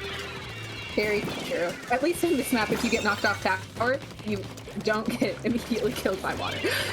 The jet is down on the side of Squid Killers, and it looks like they're still holding up in mid pretty well, but that's another trade. Doesn't get even 2 down on Atakos, but also 2 down on Squid Killers. Looks pretty even right now. No team can really get a footing so far, 40 seconds into the match. We see some jumps coming back in. It's just any team vying for control right now. Looks like Atakos has us starting to push that tower, but they gotta watch out for this machine flank. Yeah, absolutely. And this machine is just doing what they can to try and apply some pressure from mid while their teammates come in from other directions. And they're managing to get some great picks, and their teammates have gotten one down too. Bombs gets the machine, but still 3 down on Atakos. Looks like Squid Killer can counter push now. Actually, no. That was a great bomb from the K-Pro. Absolutely. And a nice trade there from them too. Absolutely. And the missiles come out from Squid Killers. Probably gonna see. Missiles are such a pain on this map because you end up in that court so often, and it's just such a condensed space that it's hard to get out of when those missiles come in. Absolutely. And the splash down actually goes off. Getting someone. Let's go. And that's a full life on Atakos. And this is going to allow Squid Killers to gain so much space and take up so much more map control. Absolutely. You can see getting yet another missile. Already pushing up so far ahead of tower, just trying to paint a way for... And the jet's moving up so far with that K-shot there, while the Zap's just bomb spamming from tower, which is a really effective method. Absolutely. And that's the first game. Absolutely amazing performance by Squid Killers right there. Absolutely. They used that flank from the machine was really, really nice, and their use of specials was fantastic. They were really good about using the missiles in combo with other specials and using them at times when the enemy was pretty grouped up together, which allowed them to like really control more space and force people into better positions for them to move in. Absolutely. 7 missiles, just one after another, can really keep momentum going. And absolutely. It was interesting Absolutely. It was interesting to see the Jet Squelcher move up with the K-Shot rather than ride tower and have the Zap ride instead. That's not what I'd expect to see, but it worked for him. No, yeah, it absolutely did. Maybe the Jet Squelcher was trying to poke a bit further than Atakos was expecting, and it looks like it paid off. Yeah. Yeah. Toxic Mist also does limit the amount of bomb spam you can do towards the tower, which does make defense on tower harder. Absolutely. Just got to keep throwing bombs over the ledges if you don't have a line of sight and hope for the best. So if you limit that option, what are you going to do? You're either going to have to rush tower or give them more point. Next up, we've got the Reef, which is a really interesting map because when you're pushing, you really need to make sure that you get over in that left alley by the car and hold bridge. You can't just have one spot or the other, and then you pretty quickly also need to get somebody in their street. Absolutely. What's interesting about the Reef is during pushes, depending on the mode, the way to get from alley to car is sometimes not there for the attacking Yeah, it's team, not which there I for don't tower think- control, but you still need somebody there to watch it. Absolutely. So it'll be interesting to see if how and when someone holds that hallway without being able to push all the way up to car. Absolutely. And we're seeing the exact same comp out of Squid Killers, and we're seeing a heavy remix out on the side of Otakos, along with a Forge Pro, which you don't see all that often anymore. And ever since Squeezer has taken the throne as the long-range bubble weapon, I don't see Forges that often. I do like seeing a Double Bomb Junior come out. They're not all that common anymore. Just Double Bomb the whole time, I would assume, which is neat. Absolutely. We know you love your Double Bomb Junior. Oh, excuse me. But it looks like there's one down on Tacos right now. And still even. One down on each team. Yeah, we've actually already seen 2 missiles on the side of Squid Killers, which for this early in the match is wild. Mm-hmm. Really nice Still movement. even. Yeah. Really nice. The Heavy's doing a really nice job making sure to give supporting fire to everybody on their team, but they are down right now, and the Forge can't quite get that instant pop off, which does take them out. No, absolutely. So it looks like Tacos has some armor prepared for a potential push right now with missiles coming out too. And there are more missiles out there's counter missiles. So much going on right now, but not a lot going around the objective. They gotta make a way. One a team does. I'm sure Otakos are really, really wanting to get their Heavy onto bridge, but they just can't do it double with from that the machine. Yeah. The Squid Killer is leading for a And potential an armor push. out from them too, which will allow them to really just take out that Junior and probably this Pro here too. Absolutely. And there goes the Pro. Looks like Squid Killer has some room to breathe right now, pushing that tower to the first checkpoint. And they do have somebody going over on left. It's the K-Team, which makes a lot of sense for watching that spot. Yes, And there absolutely. goes the Heavy down again. Zap going Weird in. missile follows pop. up. It looks like they got him off, but Yeah. not exactly But enough at to a stop cost. the momentum. Nice pick from the Forge there, really allowing them to try and get back in here. And down goes another. And that was a lot, and thanks to the Pro managing to reclaim that alley. Absolutely. Still looks like Squid Killer has a lot of turf to work with, but looks They like do. Tacos is pushing back in fairly well right now. Map might be purple in a matter of 30 seconds if Squid Killer doesn't play it Especially with straight. those bubbles and armor coming out. Yeah. And it looks like The the Pro K-Pro gets the gets kill. that Okay. Nice. And they're trying to push in through street here. The Heavy goes down on bridge, which is unfortunate. And it was, oof. 3 down on Attackers. Looks like Squid Killers is going to get another push. Junior gets solo and just is forced to completely have to retreat. Absolutely. They do have armor ready to try and get back in, though. And hopefully that K-Shot can get those missiles up pretty quickly, which would allow them to have an easier time getting back in. Absolutely. But we are seeing armored missiles come out from the Squid Killers again, which Ends up trying to get this fall off on the Heavy and gets it. Wild. Wow. Fall off just amazes me every time. It is quite impressive. And it's just, at this point, Otakos is so staggered that they're just going to have a rough time getting back in. It is a 3v3 situation right now, though, so... Well, you do have to watch out for that feed and stagger loop. It is one of the worst things that can happen to your team in this game. Absolutely. And that's a great jump out there from Astro. Yeah. Absolutely. It's Quick nice to killer. see the Pro trying to move up on the bridge here to allow their Heavy to get on it. Absolutely. Heavy can almost reach And a everywhere. bubble kills the Forge Pro, which is rough. Absolutely. Nice 2v1. Some missiles from the other side. Looks like Yeah. doesn't Nice. get anyone. No, it doesn't quite. But it was a nice 2v1 there to make sure they went down, even if they hadn't missiled. The Junior's really close to armor. The Heavy has a booyah. They could try and make something out of this. Oh, but they do get shredded. They really do. But it's a 3v2. But that's It's 2 still down. moving. Oh. They have Bubbles watching that side of tower, though. They are probably going to get pushed from that. Yep. Ooh, good snipe from the And- jet right there. Yeah, and it would be, yeah. And the Forge goes down, resulting in them have to trying to regain that mid control and that bridge control yet again, which is too bad. because their heavy just really wants to be set up on that bridge. Heavy, Wow, that machine is in right now, and they that get machine is in hit. there and just thriving.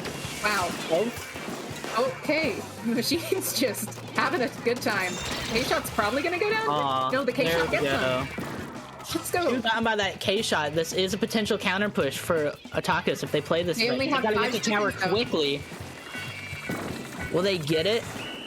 They Oh, don't quite no. manage it. Oh, unfortunate. That's just the worst feeling when you're like an inch away from standing on tower to cause overtime, but you just can't get it. It's happened to all of us. Yeah, absolutely.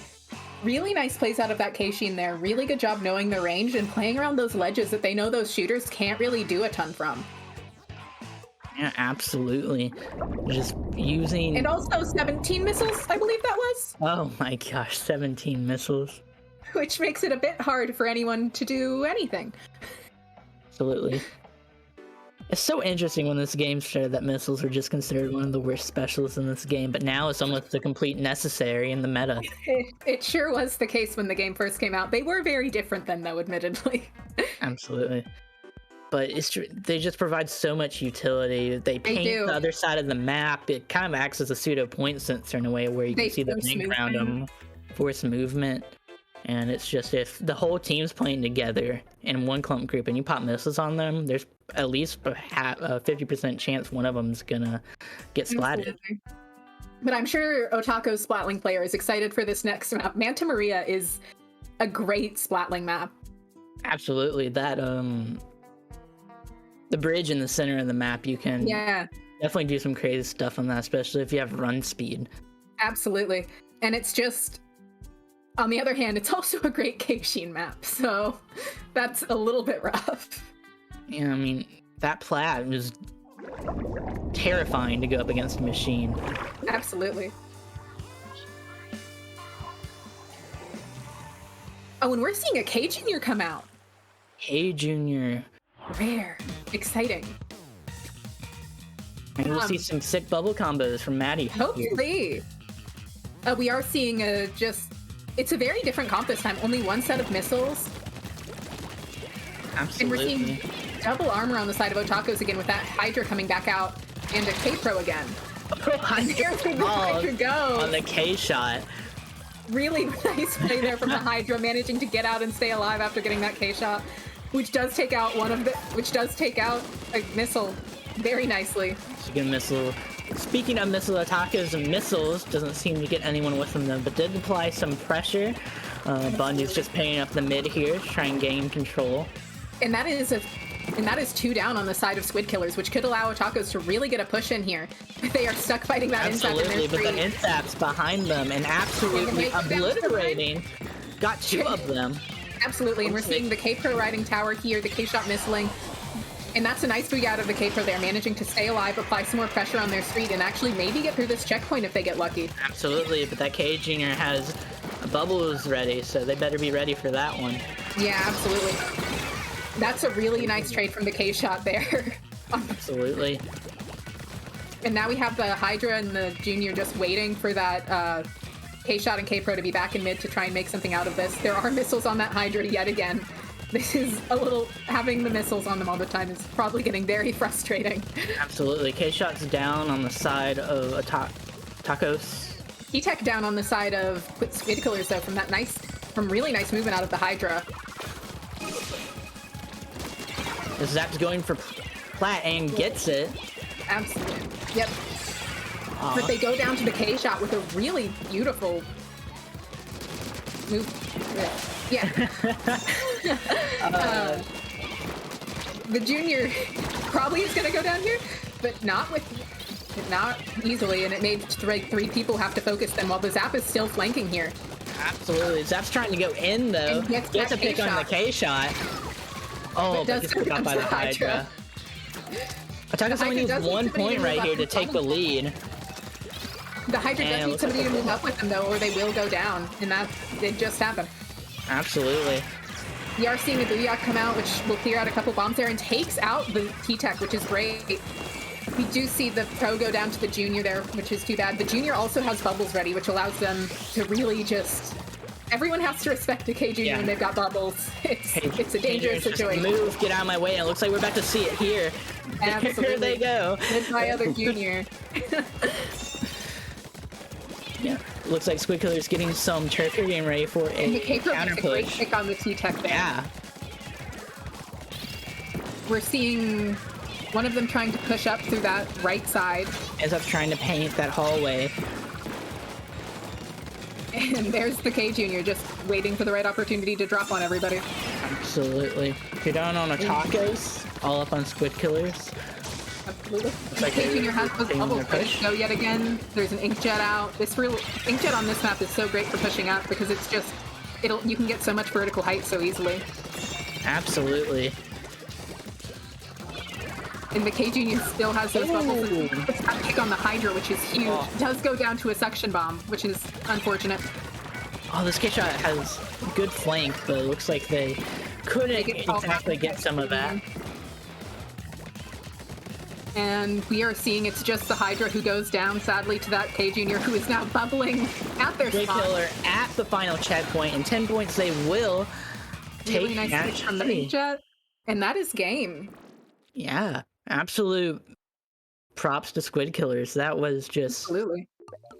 a great show of team coordination and synergy. Absolutely. Really nice use of specials still. The K Junior was very smart with their bubbles and knew when to use them to just really make sure people got out of the way. And the Zap got some really, really awesome picks, and those flanks were really, really important because they really messed up Otako's first push. Yeah, absolutely.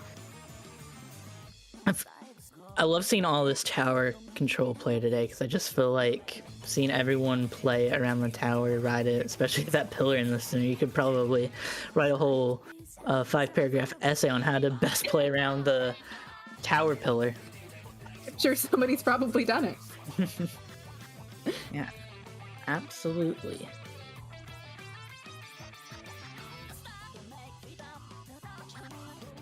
Okay, and we will be back with round 5, I believe.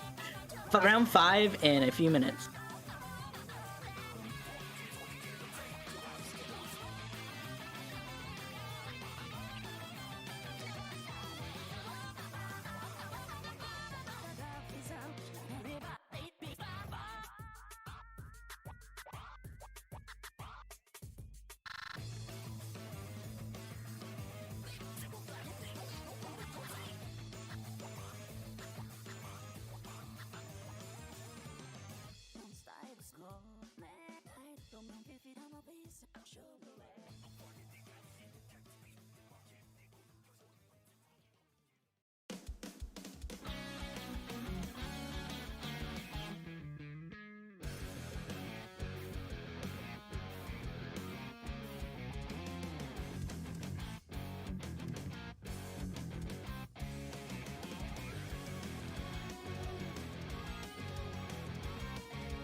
Welcome back, Squids and Kids, to round 5 of Minnow Cup Tower Control Edition. I'm still Seeking, and I'm still joined by Nox here. Say hello. Hi. Up next, we have BitClam versus Boba Tea. And the first map they'll be playing is Starfish, which is a very, very interesting tower map. Absolutely. Usually in most rotations, you only see the Splat Zones variant played in tournaments, or maybe Clam Blitz if they want to put it there. But you usually never see tower control, so it'll be interesting to see how teams approach this map and mode. If either team has a heavy player, there's those grates on right that you can do a really neat flank with heavy. Not that you can't do it with other weapons, but heavy's just particularly good at it. Oh, do you mean going underneath on right, or? No, you go on the grates on right, and there's this like little corner little corner area you can peek around? Yes. Heavy's just really good at that. Okay, yeah, I think I've gotten a few kills playing Squeezer there. Yeah. But yeah, that could definitely be a strategy. If they have a heavy, I'll be sure to keep an eye out for it. So either way, Starfish is a very interesting map because of all the flanks that happen. There will be flanks out from both teams, nearly guaranteed. Absolutely.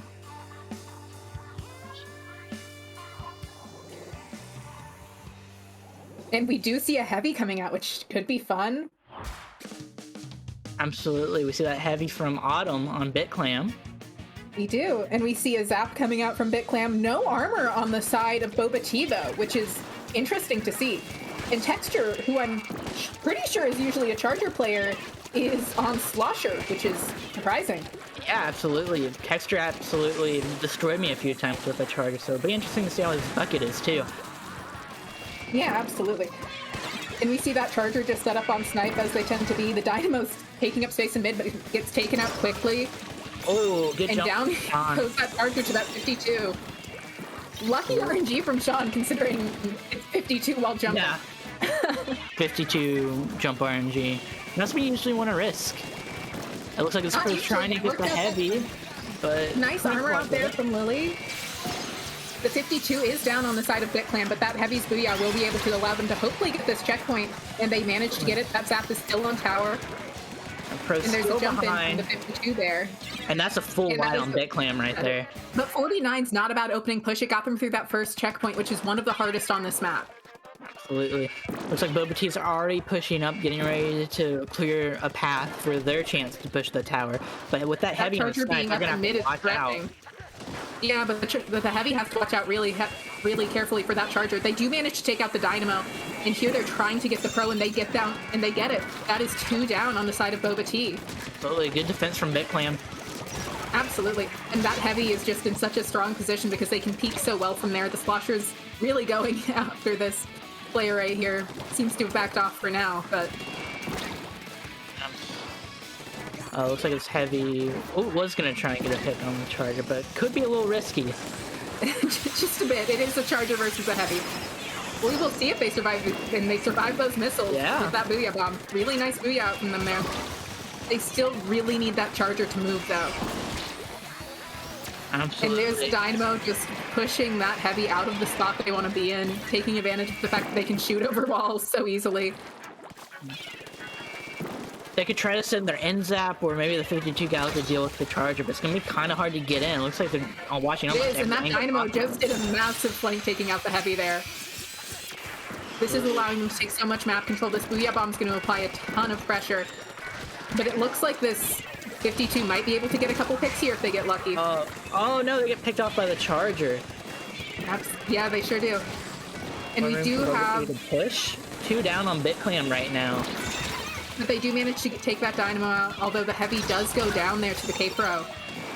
Who does get taken out by the K-52. It's a lot of... absolutely shredding whoever's on tower right now. Absolutely. But there are some jumps in. But the 52's just going to go in and get them, because that's what 52 can do. Yeah. You're not seeing walls out of the 52, which is interesting. No, it makes me wonder if they usually play 52. I notice people who usually flex to don't throw as many walls as mains who do. So yeah. We'll see what they play later in the set. 52 manages to take out the K-Pro, but the Dynamo does get the Slosher down. The Zap is trying to get the Dynamo out of this position, so is the Heavy, but it looks like the Dynamo's gonna flank again.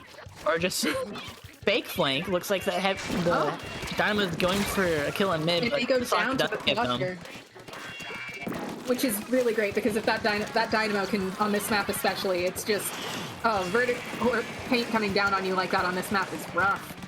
Absolutely. Either from a Dynamo flick or a bucket or anything. You can definitely use the verticality of this map to your advantage in a numerous amount of ways. Absolutely. And that is a full wipe on the side of Bitclam yet again. Yeah, 2 specials up on both the Dynamo and the K-Pro. And they are pushing up quickly here. They really want to make sure they take this space. They want to make sure that they can get a good push in here. There's a Booyah coming out. Probably at that Heavy, I would assume. And there's the second Booyah. As long as Boba Tea can get to the second checkpoint, they'll have the lead. Yep. But maybe But it looks like Yuga will make something happen here. trying to stop, and they but don't. getting rained on by the Dynamo. Gets a kill, though. But Boba Tea still takes the lead. But the Ray is applying a lot of pressure, forcing people to move where they don't necessarily want to, along with the missiles coming out there. A really strong combination of specials, which gets 2 of them taken out. And it is just that 52 gal who is running in alone. And they make a pick happen, but that's not quite enough to get them back in. No, absolutely not. The Dynamo's still standing strong on that tower.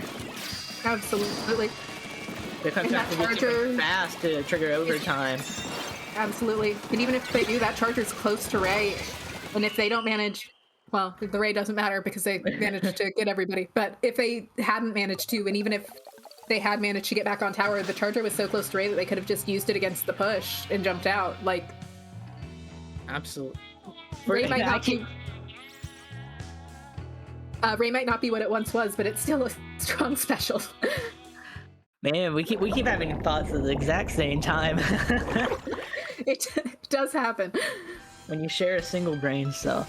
Anyway, we're moving on to Wahoo World now. Which, I'm gonna be real, when you were talking about Starfish earlier, I was thinking of Wahoo instead of Starfish, which is why I was confused. You think after playing this game for 3 years, you would have a firm grasp on on map, Wahoo but and Starfish. Probably no weird flanks from the Dynamo on Wahoo. absolutely not. I mean, it's flat you never zones, you can know. absolutely just rain paint onto the zone. But with tower, you just rain paint on the tower with that Dynamo. So we'll probably see them play around cover quite a bit. Absolutely. It's such a unique map with how vertical it is and how much open space there is in your court. Like, there's an obscene amount of space to paint. Absolutely. It's a great place if you're close to a special, you can charge it there. And it's just a very important place to hold if you're pushing into the opponent's territory too, because it prevents people from crossing from left to right or right to left. Repositioning. And missiles are so annoying if somebody wants to be positioned on glass. Oh yeah, you just can't run them from missiles. I mean, you can. It's not gonna be as effective. You can, but you have to really focus on it. You can't do anything else. Right, here we go. And we are seeing a similar comp out of BitClam with the change for K-Shot for VDS, which is neat to see. Not K-Shot, Slosher, my bad. And the- MPU VDS. It's like we see missiles this match. And the Armor Dynamo coming out, along with a 52. Interesting to see. Dynamo is the main armor weapon. And the Dynamo goes down, which means no armor for Boba T, which should allow BitClam to get in something here. And that is 2 down. Nice pick there from the VDS. Absolutely. There is a Booyah bomb to center with the 52 gal on left. Gets a The hit. 52 gal goes down again, this time to the Dynamo. It's gonna That hold Dynamo. their right side while the tower pushes into them. Yep, and the heavy is just absolutely getting the K-Pro, but it looks like Boba is gonna have a chance to push back in. absolutely With 2 down and they on managed to Bitclam. take out. Yeah, absolutely. And that Dynamo's just throwing paint from tower, really making it hard for any of the shooters to move in. They do go down though, although there are so many Booyahs coming out, just taking up so much map control, allowing so little space for BitClam to get in there. To the 52's trade. A nice pick there, just the K-Pro left.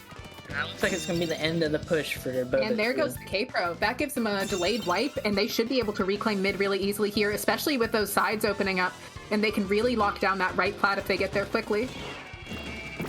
On the other hand, that K-Gal just chilling on left is going to be an issue for them. Terrifying. Just like that, a pick on tower. The zap does go down there, overextending a little bit. And we are seeing that to get this BDS. Still on tower, probably going to booyah right in front of them. And they're just really trying to get this checkpoint here, which will allow them a lot of space to move. The charger is down. This might be a good push for BitClam, even with all these booyahs coming out. It's just so many specials. So many booyahs right now. Absolutely. And the Dynamos being right by that tower again, applying a ton of pressure, might get this heavy here. And they do. Looks like they got it, yeah. So Boba barely holds the lead right now, and just 8 points needed by BitClam to secure it. And no checkpoints in the way. Be done for now. Yep. There are a few more in mid though, which makes it harder for Boba to get in because this map is just so interesting to need to get in on. Its spacing is very unique. The Heavy gets a great trade with that Dynamo there. That's a 3v2 situation with a Charger. And the Charger goes down. Nice pick from the BDS. Smooth on the right side, able to avoid that K-Pro, I think it was. Yes. On the other hand, that is 2 down on the side of BitClam, which allows Boba T to potentially get another big push here. They have a booyah already. They're getting close to some other specials like Ray, and that'll allow them to really make a big push here if they're careful about it. On the other hand, 2 do go down. Oh, but 52 they do get heavy, but then just the Charger now on the side of Boba T, which should allow BitClam to get in a push here. A really nice booyah out of the K-Gal here, forcing that Charger to move out of position, allowing the tower to get further in. They do sadly go down to something. The Dynamo's down again. This is allowing... Just look at how much more... 7 more points, and they take the lead. Are they going to be able to do it? And they do it! BitClam now holding the leading position. Mm-hmm. And look at how much more map control BitClam's been able to get, and that Heavy manages to get 2 more picks, having to avoid this Charger here, but they're able to do a lot right now. Still 3 down on Boba T. BitClam's going to continue pushing and the tower. And they're going to try and jump in, but that 52 gal going down in a trade. They traded that Charger, actually. So they're going to get a few more points out of this. Probably not a ton, unless this VDS manages. That VDS almost trades with the K-Pro. Almost, but that's a really solid push. To get lead here, Boba T's going to need to get through checkpoint and get nearly to the next.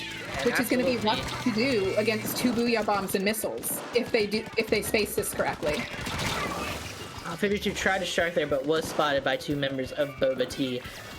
The Zap is going in here, trying to get that something under there, and not quite able to get it. The VDS having to back up, that Heavy trying to hold top right, top left, and just really trying to keep constant pressure on. Yeah. Boba T does have 2 specials ready, with BitClam only 1. They might be able to take a lead here if they play their cards right, but the VDS does get a splat. Another thing BitClam really needs to keep in mind here is that they're really not in a massive rush. They have the time to take this safely. They didn't end up needing to. They didn't need to take it safely. They just took the tower. What's too bad there is at the very end you could see a member of Boba T on that tower, and it just didn't count it like tower does sometimes. Man, it can be... You're just on the tower. This is game end. Overtime should have triggered. It can be a flood of emotions, if you will. Just put it lightly. A little bit heartbreaking at times. Next up, we've got Macomart Tower Control, which is a map that really loves high aggression. And admittedly, if you can get a slosher going in there, it's pretty solid. Yeah, slosher on this map is a pain. I as a Tetra main, I'm sometimes forced to put my Tetras away on this map just because of how aggressive some of the sloshers can be over those I don't know, plats, I guess you can call them, in the middle. Yeah, you have to be really careful with how you drop on this map too, because people shark right below your drops so often. Absolutely, especially this K52 or T-Tex or almost any weapon in this game can definitely shark on this map quite a bit. Yeah, I wouldn't expect an E-leader to be sharking maybe, but well, you never know. An unscoped E-leader? Maybe. Is that the new meta, maybe, Nox? Oh, yeah, for sure. Unscoped E-leader sharking is definitely the new meta. But yeah, it's 1-1 right now. Whoever wins this next game will take the set. Very exciting to get to a game 3 that actually is extremely relevant. Yeah, this could honestly be anyone's games. I'm not seeing any potential deficiencies on either side right now. I think It will could be interesting if we keep seeing so many booyahs out of both teams. Both teams have had 2 booyahs both matches, which it's a lot of booyahs. Yeah, on tower control, it's a really good safety net. It's like, get off the tower now, even more so than missiles ever were. True. And we are seeing the same comp come out of BitClam, and we are seeing a slight change, a pretty big change on the side of Boba T, seeing that the E-Leader and the Tri coming out, and we're back to the Kensa Dynamo. So both teams are still double booyah. Absolutely. E-Leader on this map can be a force to be reckoned with, so we'll see what they can do with it. Mm-hmm. The Dynamo did go down already, which takes out... And that's 2 picks on BitClam right there. And a nice jump out from the Zap on BitClam there, keeping that armor alive. Yes, that is a good jump. Well, this Heavy's way in their base already. And the 52 does get him. They do. And that Zap is pushing up in mid, just trying to get another armor, trying to keep applying some crossfire pressure, avoiding that E-Leader, because that E-Leader... way up. And they do jump out. Right okay. out. Great teamwork here on the part of the Zap and the Slosher, although the Zap does back off a little bit, leaving the Slosher a little bit more exposed to the Tri. Boba T just swarming the tower right now. They have almost complete control of its surroundings. So BitClam is trying to poke in and out. Booyah bomb down though, which is really going to limit the amount of presence BitClam can get in mid, although the missiles coming out do help a lot, and the Heavy is right out of Booyah now. In there. And that is nice from the end Zap there. Although they do go down to that Tri-Slosher on right. Yeah. That is... 2 are on Boba T's stack, and they're both down. And we're seeing a Booyah come out here specifically at that Dynamo, who does go down to it. And it does. And it looks like they should be able to get through this checkpoint here, which is nice to see. This 52 gal's just waiting for somebody to get in a position where they can apply pressure. That's lead for BitClam, and that Dynamo's just raining down paint. That 52 gal's left in a very stranded position, having to avoid this Booyah and the Dynamo here, getting pushed by the other 52 and having to jump out.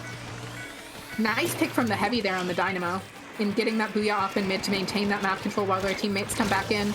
Oh, there's a Slosher over the plat. And the Slosher getting a nice bit of pressure on that Dynamo there, although having to back up as 2 of their teammates go down and not quite able to get out, which is unfortunate. Absolutely, these Sloshers are wrecking havoc so far on this map. It's Macklemore, Salem Sloshers. Absolutely.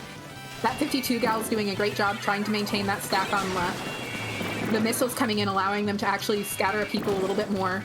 Armor coming out. They have to watch for this Tri-Slosher on right. Oh, that's a full wipe right there. Yeah, this will allow Boba T to really go in and take a lot of map control if they're careful about it. A little bit of an early Booyah, although it will still get a lot of holding. Yeah. Oh, and almost gets the Heavy, but good positioning for Vincent. But that Tri-Slosher, you better watch out. Gets 2. Are they going to get the 3rd? Not quite. That Slosher manages to keep themselves alive. Looks like Boba T pushed it to 45, which is a admirable position so far, but it can easily be surpassed if BitClam gets all here. Very back and forth game. Lots of very even matchups here. The Dynamo goes down there to the 52. The Slosher has missiles ready. Probably. Oh, the Zap does go down there to the Tribe, which is unfortunate because it loses out on the armor. Definitely. The difference between 46 and 44 could be between one special usage, so we'll see what BitClam has, what it takes to get there. They have managed to get all the way to 42, giving them a nice lead here. Well, a lead here, maybe not a nice lead. Great pick from the Slosher there on that K-52. Missiles coming out on that E-Leader, allowing them to get a little bit further. The Dynamo might be able to get them here because Dynamo can hit those insane little areas. Absolutely. Good Booyah bomb. Really it doesn't nice manage to pick anyone. No, but it applies enough pressure for them to get all the way to 17. And they might still be going here. Still going. That is a 4v2 situation. Oh, 52 dies. The Slosher. And they get through that checkpoint. This might be game. Hey, but there's that Slosher And they're just applying pressure here. They're trying to keep it alive until their teammates can come back. Heavy might go down to this 52 here. They're really having to play carefully. Really too hard. Beautiful job spacing there from the Heavy. Absolutely. Backlam just has so much map control right now. It's making them hard to do anything for Boba T. And that's And that is game. game. Beautiful plays out of BitClam. Really solid pressure applied. Great use of specials. And they just kept pushing that tower once they got in. They did not let go once they were in there at all. Absolutely. Great plays from both teams. It was really anyone's game up there until maybe the final 30 seconds. It was just very entertaining to watch. Very back and forth. Very evenly matched. Incredible. Just really cool gameplay to see. And it was neat to see a Dynamo come out. You don't see them very often. Absolutely. And with that, I believe that concludes the group stages. And Nox and I will be back later to start the first round of Top Cut once TOs figure out who's moving on. So we will see you then.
Welcome back, Splatoon 3 waiters, to Top Cut, round 1 of Minnow Cup. I'm here with Nox Raven. Oh, formal. The teams we have up next are Maxaria and Shiver Me Inklings, which should be very fun sets to watch. Yes, very fun. Well, we're in Top Cut now. It's going to be top 8 teams, so the play is only going to be even more and more impressive than what we have seen so far, and I'm really excited to see what these teams can offer us. Absolutely. Top Cut's always so fun to watch, and this should be a great time. Absolutely. The do you know first map we're gonna see is Piranha Pit. Piranha Pit Tower Control. I've always really liked this map mode a lot. It's a fun map. Just having the ramps lead up to tower and just playing all around that is really fun and can really test your dexterity on some weapons. Absolutely. And it's a neat map for anchors. Oh, absolutely. The Stingray Jet Squelcher from all the way from useless, right? Absolutely. Not usually quite at useless, usually right above, usually like right at the ramp. But yeah, multiple strategies can work on this map. It's short range weapons left to just play around the ramps and the tower, but you have to watch your perpendicular from the treads on the left and right side. Absolutely, and it's so easy to get a flank off on this map with how open-ended it can be to get to mid. It's almost so open that I wouldn't even call it a flank. It's just another way to go, it feels like. It's fair. It'll be interesting to see what weapons we come out, because you can make most things work on Piranha, in my opinion. Like, I don't think there's any class that I just think can't work there. Absolutely. If you play around ramps and stuff, Blaster can absolutely work, or some sort of slosher or sloshing machine. So we'll see what both teams offer. Absolutely, and we are seeing a sloshing machine come out from Maxaria. And from Shiver Me Inklings, we are seeing a 96 for armor, which makes a lot of sense with how big the map is. And a brush coming out, which will have a great time on those ramps. Absolutely. It does look like this is a 3-shooter comp on each side. So lots of shooter action if you're wanting to see that. We do got a brush and a sloshing machine also. And we have a bomb rush already up on the side of Maxaria, which will really allow them to take map control back quickly if they need to. And really just this early push that Shiver Me's trying to get off, this will stop it dead in its tracks. Absolutely. And it looks, wow, that's a full wipe on Shiver Me Inklings. And so now we've got that K-Sheen just going right up under their drop, taking up that space, not going to allow them to really do much about it. That is such an annoying position for the machine to be. It is. And also they were given a wall there for a second by their 52, which, you know, already a machine there. Why not add a wall? Absolutely. Missiles do come out from Shiver Me Inklings. Looks like they might push in around this. Then they do manage to take out... The Jet Squelcher is down on the side of Shiver Me. The K-Shot's doing what they can to try and get a pick here, but there's just not a lot of space for them to work. They managed to take out the Zap, who had kind of been left on their own. But that is a push past the first checkpoint, which really is a solid opening push for this map. Just the 52 gal left trying to back. It's like the Octopus might be trying to get them after this Booyah, but they do throw it straight down. They have to get out of there. And the brush is respawning, and this is a dangerous position for them, and they do super jump out. Good call. A good jump out, yeah, absolutely.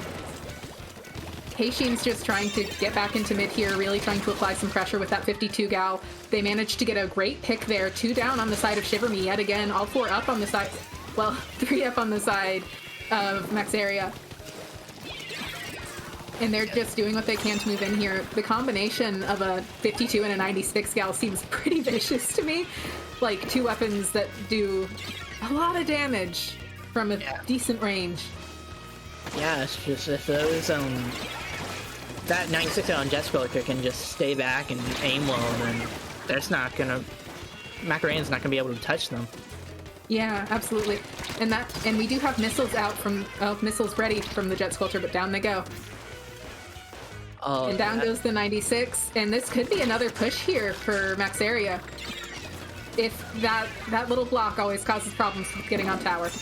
just got stuck in that corner for a little while. I've definitely been smushed between the tower and that block multiple times in my Splatoon career. It's frustrating. Booyah going right at their drop to try and apply some pressure there. Looks like Maxaria is going to try and make a push out of this. They don't have a lot of specials to work with, though. And the Zap does go down, so no armor. They managed to get some great picks, though. That K-Shot going down. Last is the brush on the side of Shiver Me, which could lead to this being a solid push for Maxaria.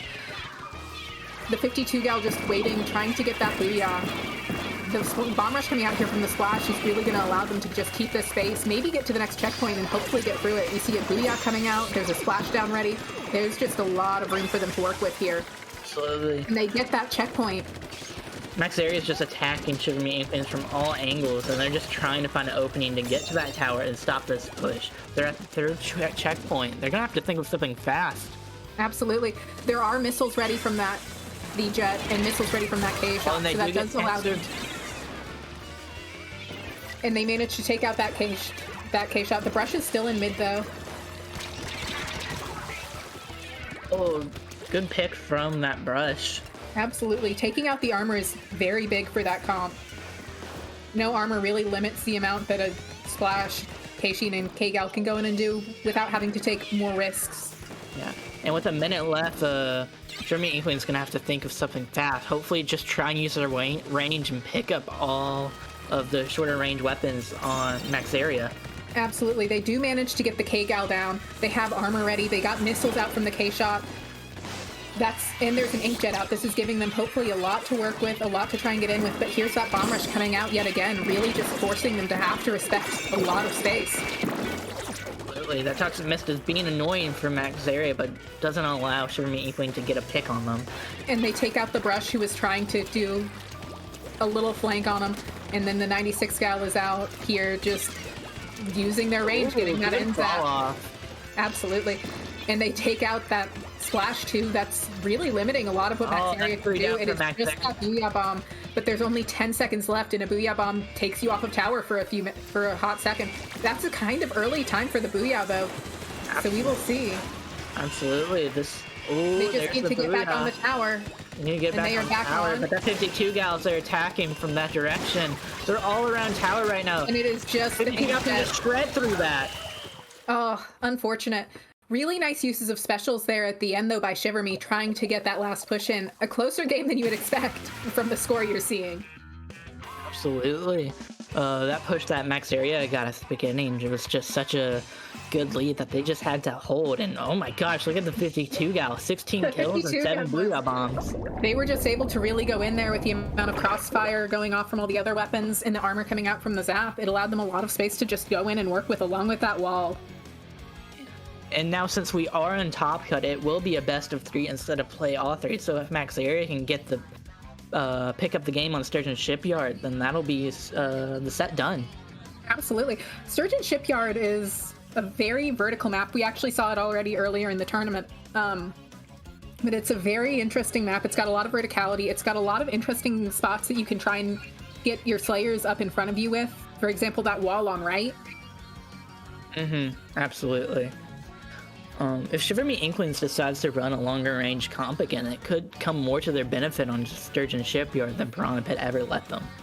That's true. There are issues with longer range on Piranha Pit sometimes because of how much the ramps in the middle block your view. If you can get up on Spinner while trying to push forward or just near snipe, it can allow for some pretty decent picks. Absolutely, and it's a very strong map for Splatlings, especially on that top right area, because they can stay on those grates without too much of an issue. Yeah. Just because you're on Spinner doesn't mean you're safe. We've all been picked off there when we thought we were. Absolutely. And we are seeing 2 Booyahs coming out from Shiver Me, along with that Inkjet and that Russian Zap still, and the exact same comp out of Maxaria, which admittedly it gives a lot of paint pressure. The bomb rush is really solid. Looks like Shiver Me Inklings decides to go with a more mid-range comp this time with the 52 and the Zap.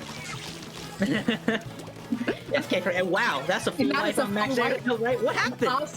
An awesome opening from Shiver Me Inklings, and now they're just really able to go up there. The brush has Inkjet ready. They might use it while they're there on that sponge.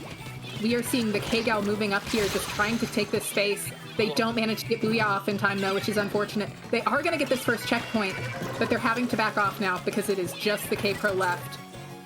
And they are getting pushed by a few people. Yeah, 53 push in less than a minute into the game. Not bad at all. A very solid opening there from Shiver Me. We are seeing a lot of pressure being put on now, though, by Maxaria. Although the Brush might be able to make something out of this. Yeah. Brush is very much in an annoying spot. Maxaria's gonna have a hard time pushing up with that Brush just raining down. And with the auto bombs they're throwing, just really forcing people to reveal their locations and move. Looks like Chigal's gonna try and go in here. Maybe wait for the Inkjet to run back, and that is a dead Octo Brush. Yes, it is just that K-Pro left. The Zap is respawning now. The K-Pro's having to try and get some picks, but they might not be able to find enough. That is a push to 52 playing around that wall, just doing K52 things. And that's a push to and that is a push right there. There is still time, though, for them to manage to make another push out of this, which would be great. Yeah, just Shiver Me Inkling's pushing to 53 and Maxaria pushing to 6 just shows you how volatile Splatoon can be as a game sometimes. Absolutely. Very fast-paced, very rapid-fire, not a lot of time. If you make a mistake, it does cost you a lot in this game, usually. And that is a pick on the Maxaria 52 gal and the end zap. And that is now a 3v2 situation. The Brush is still going in here with this Inkjet. It'll force them back to mid when they land, though, which is a little bit rough. The Brush getting a great pick there on the zap. And on the 52, the Brush is kind of going off. Yeah, Brush is doing Brush back up right now. You're at 20 right now. They could get lead here if they play it right. They don't have any special... And Maxaria is collapsing around the tower, trying to protect it. And that is a full wipe on Shiver Me. Shiver Me does get the lead by 1 point. You know how that feels. It is rough when you lose the lead by 1 point, but awesome play there from Shiver Me, just really moving up aggressively once they got the picks they needed, using their specials at solid times, really just allowing them to get a lot of control. Absolutely. Oh, good direct. Very good direct there from the K-Sheen, absolutely. Oh, you better watch out for that Brush there. Oh, but he gets the Brush does go down as, like, 3 different people looked at them. A very good reaction to seeing a Brush dropping on you. Yeah. You know, sometimes you just get looked at by 3 people and instantly delete from the game. We do see a Booyah Bomb about to be ready here on the side of Shiver Me, which will deny them this tower here. That is a full wipe on the side of Maxaria, allowing Shiver Me to just reclaim mid-control and hopefully apply enough pressure to keep them from really being able to get another push like that. Absolutely. All Shiver Me has to do with 1 minute left is just try and hold mid and prevent a push from Maxaria, and it'll be their game. And they do have a lot of specials ready here. They use that Booyah on the K-Sheen over there, forcing them to drop, allowing the K-Gal to get that pick and splash down cancel. Splash down. Should guess that one. The K-Pro is down though. The Brush might go down to this Booyah. Ooh. It does seem to go down to it, but allows them to get a pick in the process. You're it is down a on each team situation. Last is the K-Sheen. Looks like the K-Pro is trying to push them on Spinner. Not able to really do a ton there because of range issues and height advantage. Absolutely. Looks like it's about even in mid now. Those Maxaria gaining more turf than Shiver Me Inkling can put down with that K-Pro on Spinner. Oh, Brush gets a good pick. Although we do have armor ready from that zap, the K-Pro is near Booyah, which they probably just want to try and hold for the end of the game at this point to play it safe. Let's see what the K-Sheen can make from going into Fight Club. Looks like they might get picked off here for it, but they managed to get the K-Pro instead, which is a great pick, taking out that Booyah Bomb, which will allow them to push in way more easily and give them a better chance during this last push that they get. The Shiver Me does have 1 down, looking Maxaria to start a push. They need to get to 4 to win. They have that bomb rush ready. They're probably going to pop it pretty soon. They've got armor. They've got Booyah. Oh, that's 3 down on Maxaria. Can the K-52 save and it? And it is just that K-52, and they can't quite do it. That is a game for Shiver Me. Really great to see a very close game. Literally 1 point difference. Absolutely. We will be moving on to Game 3. Wow. What a great display of skills from both teams. Very high kill count game. It was just constant back and forth. Yeah, these have been great games, back and forth most of the time, really just allowing us to get to see what these teams are fully capable of, pushing each other to their limits. Absolutely. And it looks like the third map will be the Reef tower control, obviously. Yeah, I think Reef tower control is a really fun map too. Like you said, it's a super interesting map. You have to watch the left hallway for a flank if you're pushing tower past it. Absolutely. I will say, as a support, it is one of the more boring maps to ride tower on, because for like a decent chunk of pushes, usually there's people, it's so far in front of you that all you can do is throw bombs and like try and get armor, but usually it's painted already. Yeah, if you can get the left side, if you can push through the enemy's mid, you kind of just can hold a tower through there due to it like swooping back before it pushes into the opponent's spawn. Yeah, absolutely. And we are seeing yet again it's slightly different comp out of max area, actually. We are seeing a sploosh coming out. We are seeing a V sploosh, which is very interesting to see. It's a full swim speed sploosh. We'll see what they can do. We are seeing the same comp coming out of Shiver Me yet again. We have armor out on both sides pretty much, which will allow everybody to be on relatively equal terms going into this opening fight. Or not. That's okay, there goes the armor. Both 52s are down. That is a 2v2 situation from both sides. The Zap here just looking for whatever's been pushing people on right. Oh, which is the other Zap. Very fun. Oh, a good pincer right there. Very nice pincer, absolutely. And we are seeing this K52 building for their Booyah, trying to make sure that they can get back in pretty easily here with special. Armor coming out again from that Zap on max area, allowing them to just really be able to go in here without having to face as many risks. Booyah coming out, stalling the tower, not getting any picks though. There is not a lot of space for Shiver Me to try and get in here. They kind of need to just wait and build specials a little bit. They have time still. They do manage to get that armor out, allowing them to get in. They've gotten a pick on the K52. Yeah, absolutely. It looks like Shiver Me Inklings is gonna stop the push for now, but Max Area could continue at any moment with Shiver Me Inklings having 3 people down.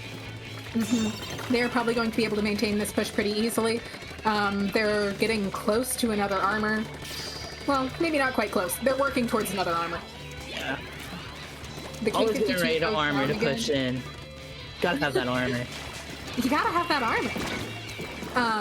The Brush is doing a great job here, staying in a pretty safe spot while they just wait for a good opening to get picks. They do have enough time here. They have a whole nother checkpoint. They've got time for the rest of the game. It's important to play smart in these situations and not rush it. Yeah, it's only 2 minutes in. You still have more than half the time remaining to make a huge push. And this is a map where you can absolutely just get an obscene push off pretty easily. Yeah, just like that. There's 3 down on max area, but the remaining 52 count does get a pick. And we see the K-Pro ready here with a nice Booyah bomb, just riding tower, trying to maintain some map presence. A Booyah coming out from that K-52 on the other side, forcing them to back up for a second. But it is a 4v2 situation. There is a Booyah ready, although they might go down. Unfortunate. Great Booyah from very good Booyah. Max area. Absolutely. Although we still have somebody on tower. The Brush is pretty far in there, but they're going to get pushed from that left side, just like we said earlier. And the Splish gets the jump in. And it's going to go for, looks like they're going to go for a flank, as Splishes do. Absolutely. Brush is in here, trying to get pick here, not quite able to as they get cornered. That's still 2 down on Shiver Me Inklings. They have armor ready. They do have armor ready for this next push in. It looks like they are saving it for another special, maybe? Which would be very smart. Yeah, there are 2 Booyahs getting close to online. There's an Inkjet almost online. And this is allowing them to try and get mid control again. Neo Splash being forced to pop that bomb rush to try and deal with this K-52. Next area just has so much turf control right now. They do whatever they want on the map. No hesitation. Absolutely. It is just the Brush left on the side of Shiver Me again, and they're probably gonna make a big. And Next area is probably gonna make a big push out of this. Absolutely try to. With them still being in the lead, I don't have to push too far if they don't want to, but more points never really hurt. Yeah, especially on this map where KOs aren't uncommon by any means. That is a beautiful pick on the K-Gal there from the Splash. Ooh. It's a Brush 3v3 just- situation right here. Looks like the Brush trying to search for people around mid, and Shiver Me Now Inkling going up slowly getting to three. control back. They're doing a good job being pretty smart with their specials, doing what they can. The K-52 does go down again, though. And there goes the K-Gal, and that is going to be a Booyah on tower in a 3v2 situation, favoring Max Area. Max Area just saving the Booyah Bomb for when they dare to get on tower again. Good pick from the K-52 on that jump in. And that's 3 Really down on nice. Shiver Me Inklings. That push is Yeah. over. That push is done. They have 30 seconds left to try and get back in here. They need to get their specials. They need to get back in. And they probably need to get the K-Gal on the other team to be down so they don't have to deal with the Booyah Bomb as they try to push back in. So yeah, Booyah is more than halfway charged. 2 specials from Max Area. They're likely just hold them until they need to cancel overtime. Oh, and that is that's 2 down on the side of Max Area. This might be enough for them to try and get one more push in. On the other hand, the other team does have Booyah and armor ready, which gives them a lot of space to work with. Yeah, that Booyah can be a game ender right there if they don't do something about it quick. Absolutely, and that Gal is staying in a smart spot, trying not to die to anything. And They're Max Area throwing that is charging Booyah, the Booyah on tower. and they need to get somebody back on Can tower. they get as on it April before the goes others down. do? Oh, And they but do, and that Surge is Zap is a down. great pick. And the But- Inkjet can't ride tower that easily. No. A great game there from both teams. Really solid pushes, really smart uses of special. Yeah, that was some great Splatooning that happened for sure. And that is 20 kills and assists from the end Zap. Yeah, the Zap was having a good time, and it looked like everybody was moving in really, really well with their armor, which is always nice. It's a little bit upsetting as a support player when people don't move in with your armor. It's like, oh, I got this. I gave you a gift. Please? And that ends quarterfinals for Minnow Cup. Nox and I will be heading out, but starting the semifinals, you will be joined by Chater and Ike. So look forward to seeing them, and we will be back shortly.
Hey gamers, welcome back to Minnow Cup Top Cut Tower Control Edition.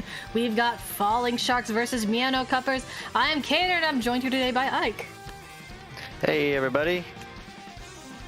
Yeah, so I'm very excited to see these two teams. We've seen Minnow Cuppers on earlier in the Swiss stage, so we're seeing them again in the semifinals here. Just one more round till we get to the big grand final, so we'll have to see which of these teams can secure their spot. Yeah, this should be an exciting one. Minnow Cuppers with the 2-1 win over Overflow in the last round, and Falling Sharks beating Leg 2-0. So should be a good battle here coming up for semis. And Yes, then in the other definitely. bracket, we have Persistence and Makasera. So we'll see who takes that one into Grand Finals. Oh, definitely. All right, so it looks like this is going to be a best of 3. We're going to be starting off with Snapper Canal for our tower control matches.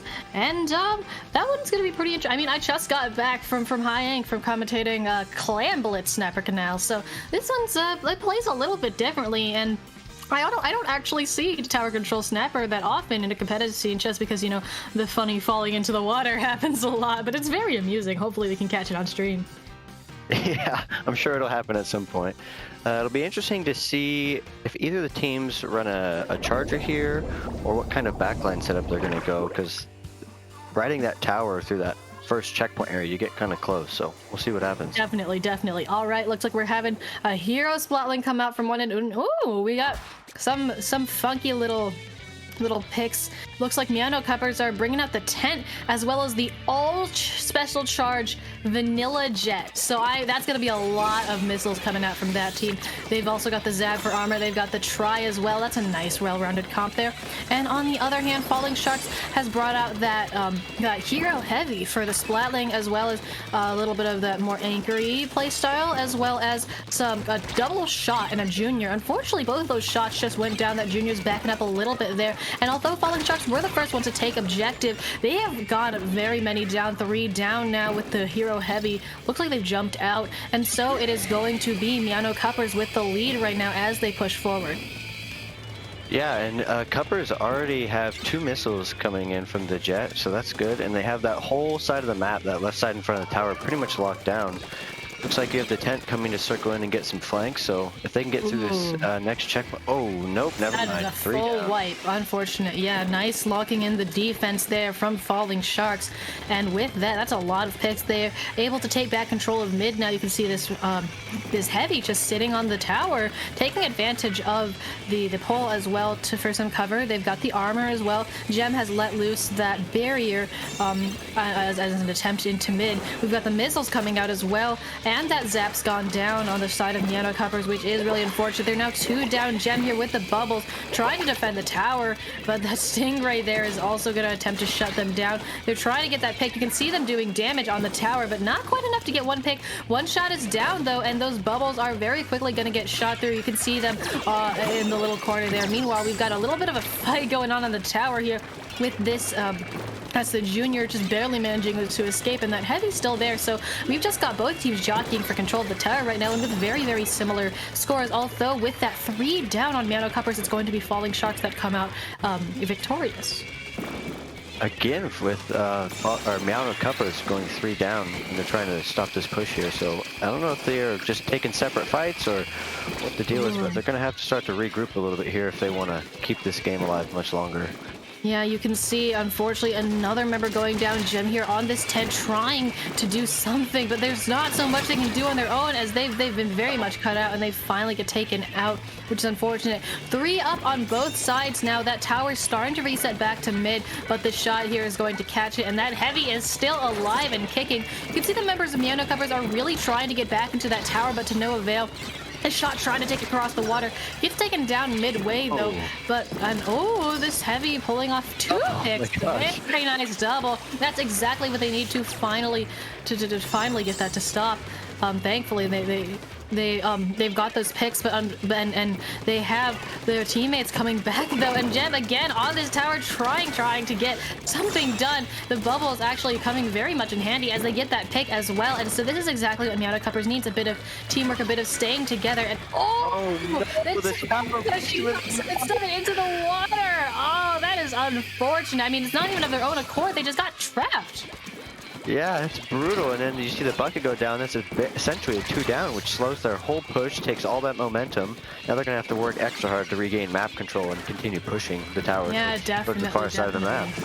Yeah, you saw Gem, though, hop off the tower, doing great work with that tent. I always love seeing tent on Snapper, just of what it can do. You see that K shot going up a little bit behind there. Meanwhile, Gem right in the thick of it all, They have their back against the wall, though, quite literally with that shield, and that's going to be 3 down for Minnow Cuppers yet again, which is really unfortunate. We've got about a minute left, and right now Falling Sharks have this tower under their control, have this map under their control, and are taking fights right where they need to. You saw that 2v1 right there, and they've got the missiles popped as well. So Minnow Cuppers really need to get back into mid. They really need those picks, and there is one that they definitely got, but they're going to have to get a couple more than that in order to get control of mid and get it all the way past 28. They still have a checkpoint between them and the league too, which is going to make it so much more difficult.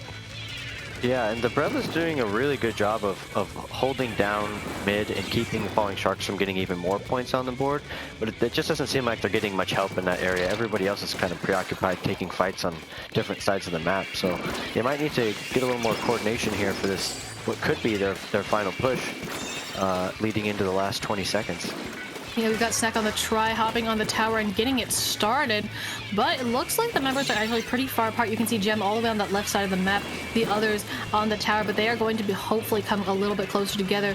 We are so close. Hopefully we can get overtime for Minnow Cuppers to attempt to get some sort of a push during this. We got the shot though, jumping down, getting that pick, which is crucial because even though they went down, it's going to make it so much harder. Oh, so many members. That GG Ray is going to be the last thing, and that is going to be game 1 going to Falling Sharks.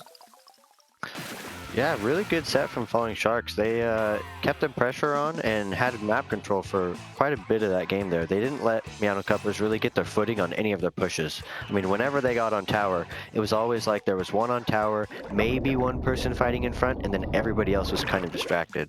So if they can keep that up for the next map on Starfish main stage, they'll be in a good position to move into finals. Yeah, and we saw great heavy gameplay from Cobra Kai too, and I really want to see that come into play again on Starfish main stage, which is going to be the next stage for our set. I absolutely love to see heavy come into play here because, you know, the possibility for flanking Splatlings, as well as just the amount of cover that is in pretty much all places of this map is great for Splatlings to hide behind and peek out. Well, it's amazing if you're a Splatling. You could sit there behind all the walls and just charge up your shots and hop out and peek a little bit, maybe get a pick or two, get some paint down. And especially with that kit, with the Stingray, it's excellent for Starfish main stage. I think it fares even better on main stage than on Snapper Canal. One thing I'm wondering is if Minnow Cuppers will actually make a correction or a change and go C-Jet to try and counter Ray. It'd be interesting to see what they do with that. It's going to be very interesting. I've seen CJ work on this stage. I mean, as someone that used to play Anchor myself, played both of those weapons. Both of them have very good potential on this stage. It's just a little bit of a different playstyle, you know? As this comes with different weapons. I saw a Charger pulled out here earlier in High Ink too. It can work really well. Or maybe even deciding to go Anchorless, although I don't know if that's really going to happen. We'll just have to wait and see whichever, you know, whatever the teams decide to pull out. There's a lot of possibilities that can work here. Okay, looks like we're getting into it. We are indeed. Remix. Oh yeah, Cobra Kai switching to the remix. We got that. I believe that's still the V-Jet coming out. Yep. So we've still got that all special charge V-Jet. I'm very excited to see that. We've got lots of LDE as well on both sides. Faye already with that armor. Very, very quick first armor, but that's the job of a junior. And we've already got someone. This T-Tech's going to be on the side here. A counter armor coming out from Minnow Cuppers, and you can see they're quick to take this side. Oh, they do get taken out though by, I believe that was the Zap, if I'm not mistaken. And so we've got both teams trying to take the tower, but it's going to go to Minnow Cuppers. That with the rain is going to help them a lot too. And oh, this pick though, and oh, that person got a double. 3 down. Oh, 3 down, 2 down, 3 down. We've got a lot happening. There's only 3 people up on right now, but you can see Falling Sharks is letting that tower reset back to mid while they push in a little bit and wait for their teammates to come back. And here we go. Cobra Kai is going to take that spot on the tower again that they've been taking from the previous match, and they've been doing very well too. Meanwhile, we've got the T-Tech on that Inkjet. We've got a lot going in. All of this. Again, coordination is what we've been talking about for this past match, and that was just really nice. But again, we've got Minnow Cuppers coming back in with coordination of their own, getting 2 picks. You see the miss on the tower. That miss from the the bomb kill, unfortunately. That miss from the V-Jet is going to be crucial here, especially with a lot of the ledges that it can be broken on. Mist is really, really, really cool to see in action. Yeah, and it's kind of hard to tell from the camera angle that we're in, but it seems like for Minnow Cuppers, they had three down for Falling Sharks, but they weren't really able to get on tower very quickly and start progressing. So a bit of a missed opportunity for the Tri-Slasher with the flank. But The Tri-Slasher with the flank getting taken out. I mean, pick after pick right now. And so Minnow Cuppers looks like they're trying to get back into mid right now. That tower is slowly also resetting back into mid. They're very clumped up right now on snipe. I do hope they don't get taken out by another one of the juniors' bombs, but they're slowly. As soon as I said that, a fucking double. Oh my goodness, I am so sorry, but commentator's curse would have caught up to me sooner or later. Fate able to avoid that bomb by just sitting on the other side of the tower pole. And they are getting to checkpoint 1, gonna try and make it past that to extend their lead just a little bit. Yeah, and Falling Sharks does a really good job of juggling the tower through checkpoints and pinch points. So like when the heavy was on at first, they get into that little narrow alley. Really, you can see them doing that. And go mid.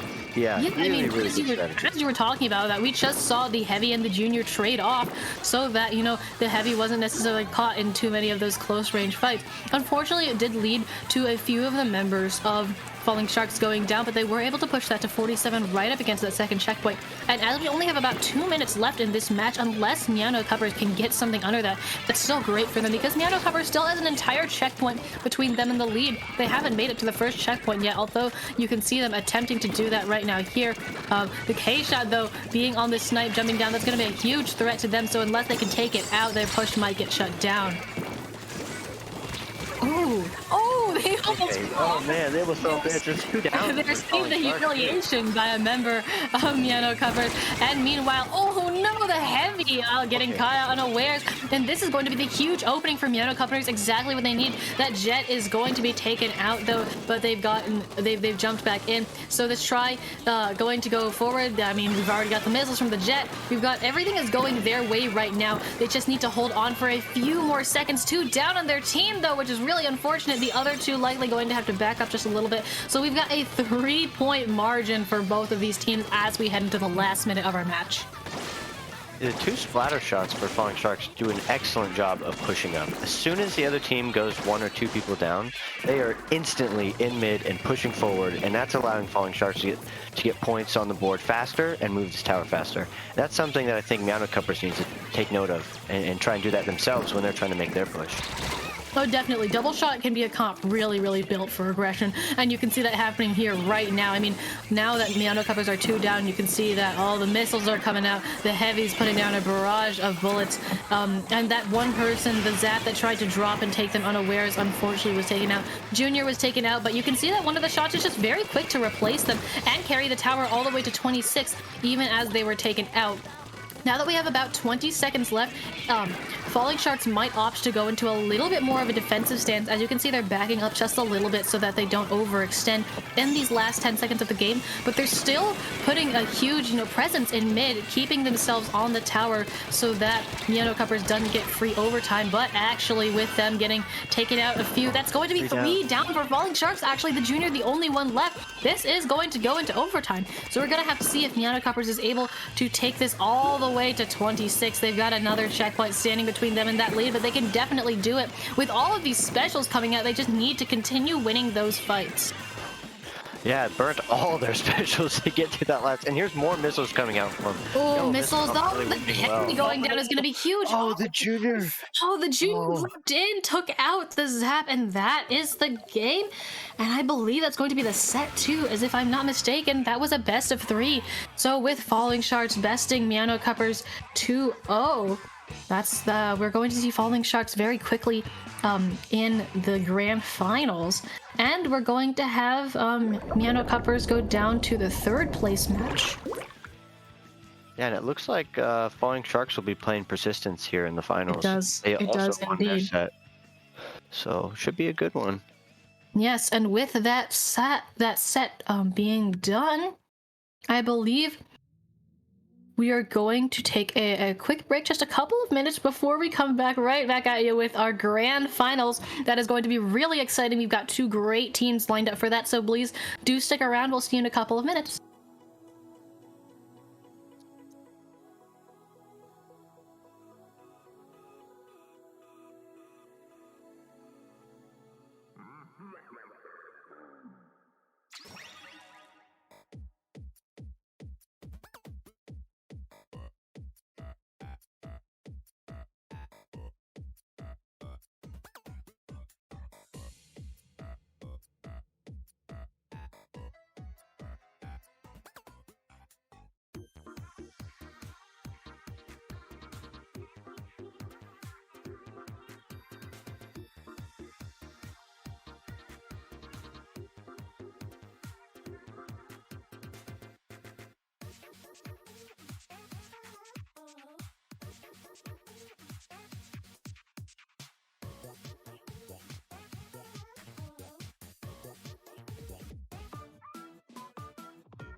everybody, and welcome to Grand Finals of Minnow Cup Tower Control Edition. If you are just joining us, I am Cater, and I'm joined here today by Ike.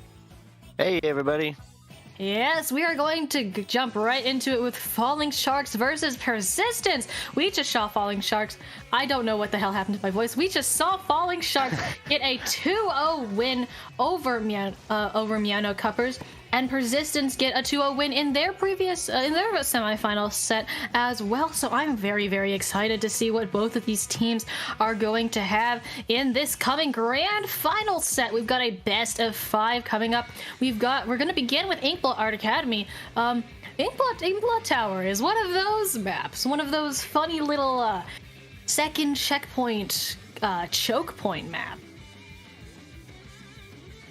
Yeah, Inkblot's a weird one, and it's I expect there to be a ton of KAs this match, especially with these two teams and how aggressive they play. So, should be a bit of a bloodbath. Yeah, definitely. I am very excited to see that. We shall see what they decide to bring out. We're going to see Cobra Kai back on that remix, and then Persistence come out with, interesting. We've got a C-Jet, which that's fair, honestly, on Rainmaker. Wouldn't necessarily expect to see an Inkblot all the time, but we have that. We have a brush, that Respawn Punisher brush at that. So I'm very excited to see how that plays out, whether that does more harm than good, whether it actually keeps, whether it does some good. I had expect that they're very confident with the brush that they're going to put Respawn Punisher on it, so I'm very excited to see that. And then, of course, we've got the armor weapons on both sides. We got the K-52, nothing out of the ordinary there. So we'll have to see, we're going to see Falling Sharks actually take this tower first, get it all the way past checkpoint 1 as well. That Booyah Bomb, that Inkjet, both going to get popped. Booyah Bomb on the side of Persistence coming out as well. Looks like that push is a little bit stalled out there as the shot does go down, the heavy does go down, so that's going to be end of that, but it is a pretty nice first push, especially getting it past the first checkpoint. Yeah, and Falling Sharks going 2 down there, so a good chance for Persistence to get some points on the board and maybe even take the lead here. This first checkpoint, getting around the corner and then up the ramp, is huge, because if you get to that point, the next checkpoint isn't that much further along. Definitely. And in order to get past that second checkpoint in the first place, you're gonna have to have control of that plat. It's just how it is. If you don't have control of that plat, the other team's gonna force you out. That's what defense does. And so now with Persistence taking that lead, that plat is going to be their next destination, and they've already gotten that under control with the T-Tech down as well. And the brush is gonna take out the heavy too. And of course, we got that Respawn Punisher, which is really going to hurt. You saw them get up really aggressive, unfortunately get taken down, but still we've got Persistence going and going. I mean, they've gotten past that second checkpoint and are very quickly heading up onto that third. Fate here trying to do their best, but they're really stuck between a lot of people, able to get onto that tower, stop it for just a split second, but they are 2 down, and this C-Jet with the beautifully placed Stingray is going to take them out. We've got Persistence still counting that down, already about halfway past the third checkpoint, but they unfortunately go down. That's a full wipe. Not before they get it all the way to 13, though. That is an amazing push. Yeah, that's a great lead on this map and mode this early in the match. That's a really phenomenal lead. Now the big thing for Persistence is just don't get wiped and try not to give up your plat. If they can do that, they should be able to ride this one out to victory. Definitely, but of course easier said than done, because even though that is your goal, it's not always possible. I mean, as you can see, here we go though. We've got a good defense going on. Bear Paw on that C-Jet, getting that 1 pick, and also that Stingray helping a lot. Stingray putting a lot of pressure on the enemy team's plat, even if it doesn't put down too much ink. And we've got Persistence on the tower again. I mean, I think they're hungry for the KO at this point. You can see them put that Booyah Bomb now, catch Fate off guard, put Zelly on the back foot, and that is 3 down on Falling Sharks, with the Booyah Bomb on the heavy, the only one left alive.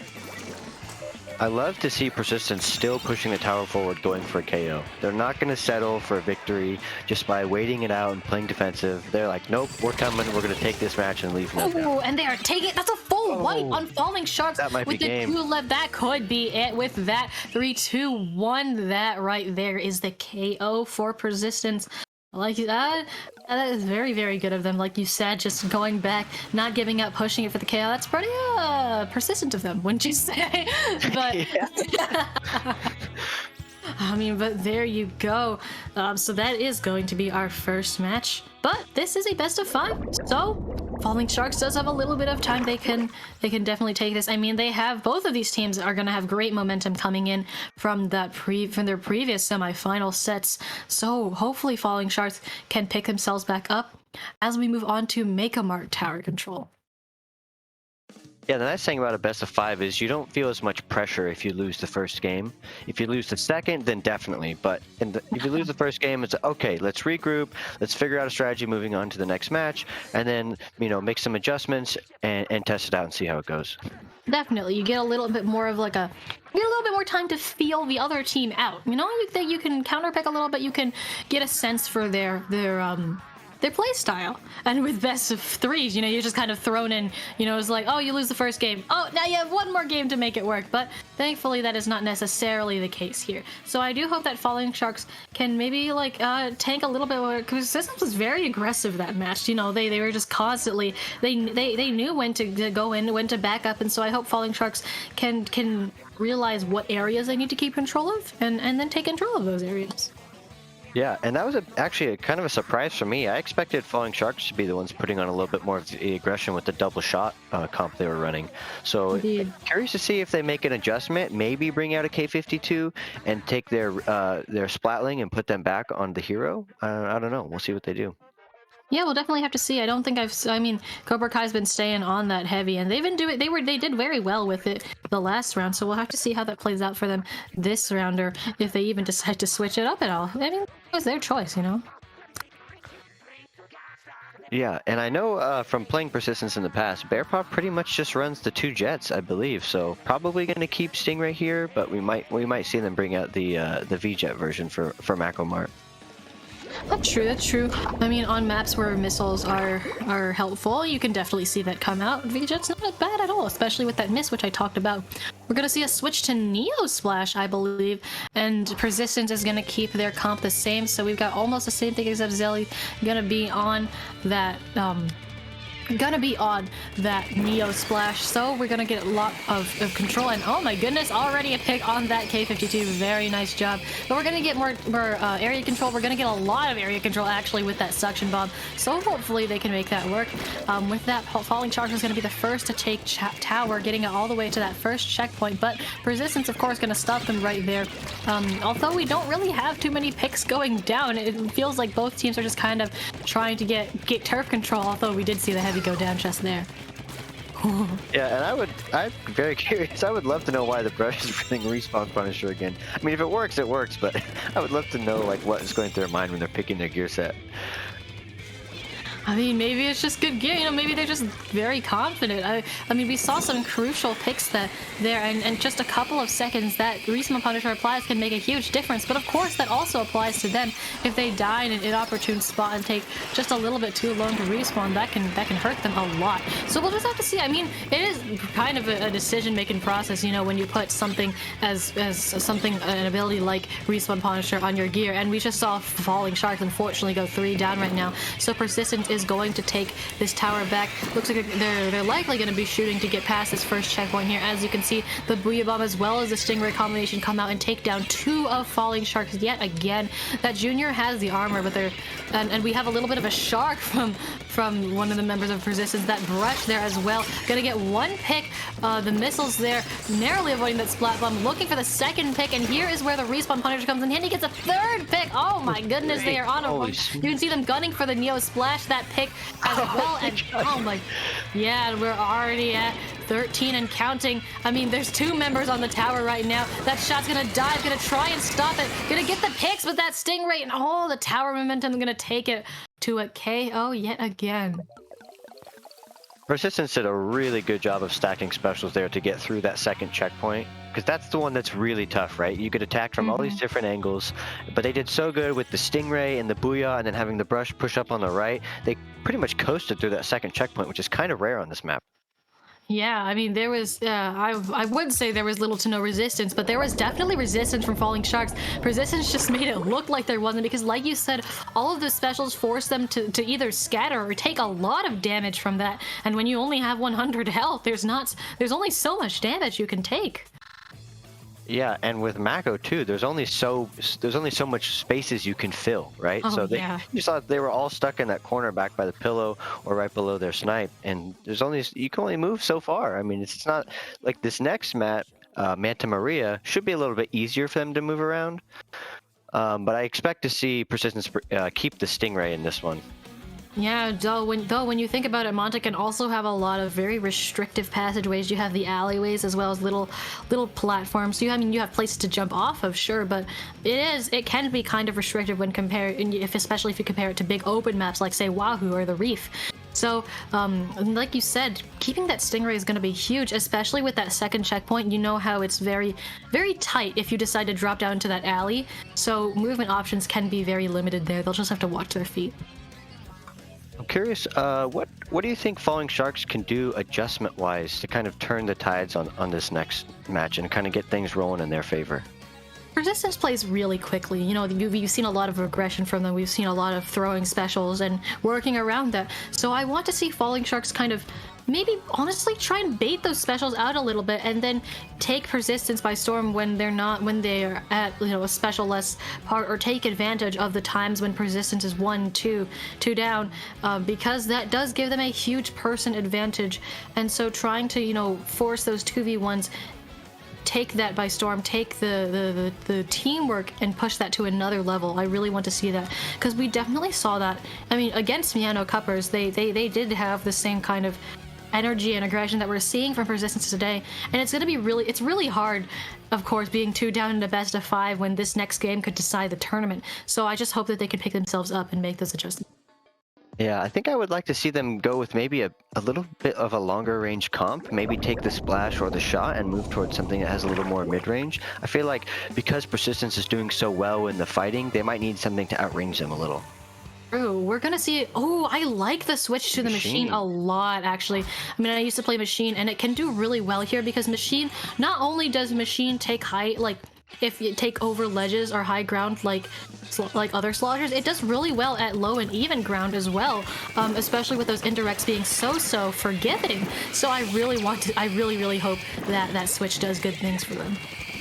The other great thing too is once they get to that past that first checkpoint and they're in the street, throwing those fizzies over top are yes, the such fizzy. the other team to deal with. The fizzies can definitely be huge. We're seeing Falling Sharks again take first pick of the objective, but unfortunately they do go 2 down. They do manage to take out the K-Gal though, so we're seeing again those 2v1s that I talked about wanting to see.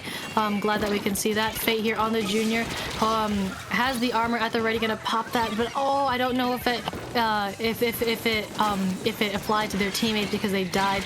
And now we've got Persistence there past checkpoint 1 with the Stinger. You can see them targeting that machine, and unfortunately the machine falls victim to that as well. We've got multiple members now of Falling Sharks though trying to attack the tower, and you saw them take out that Zap too. So that was very nice, very quick acting of them before Persistence could get all the way past that next checkpoint.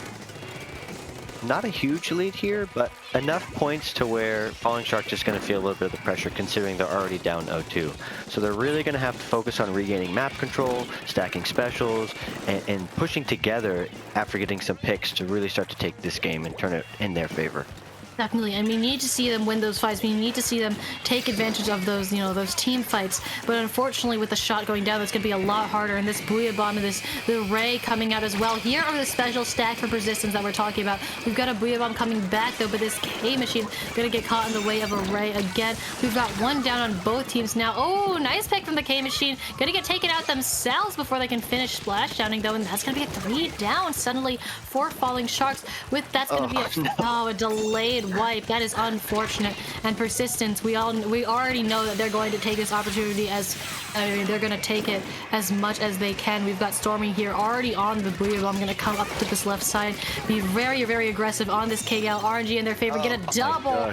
And that's 3 down again for Falling Sharks. Very quickly, they're going to get past this second checkpoint here and take it. We've got Bear Paw popping that Stingray already. I mean, this is just textbook coordination out of Persistence right here. They're all popping their specials.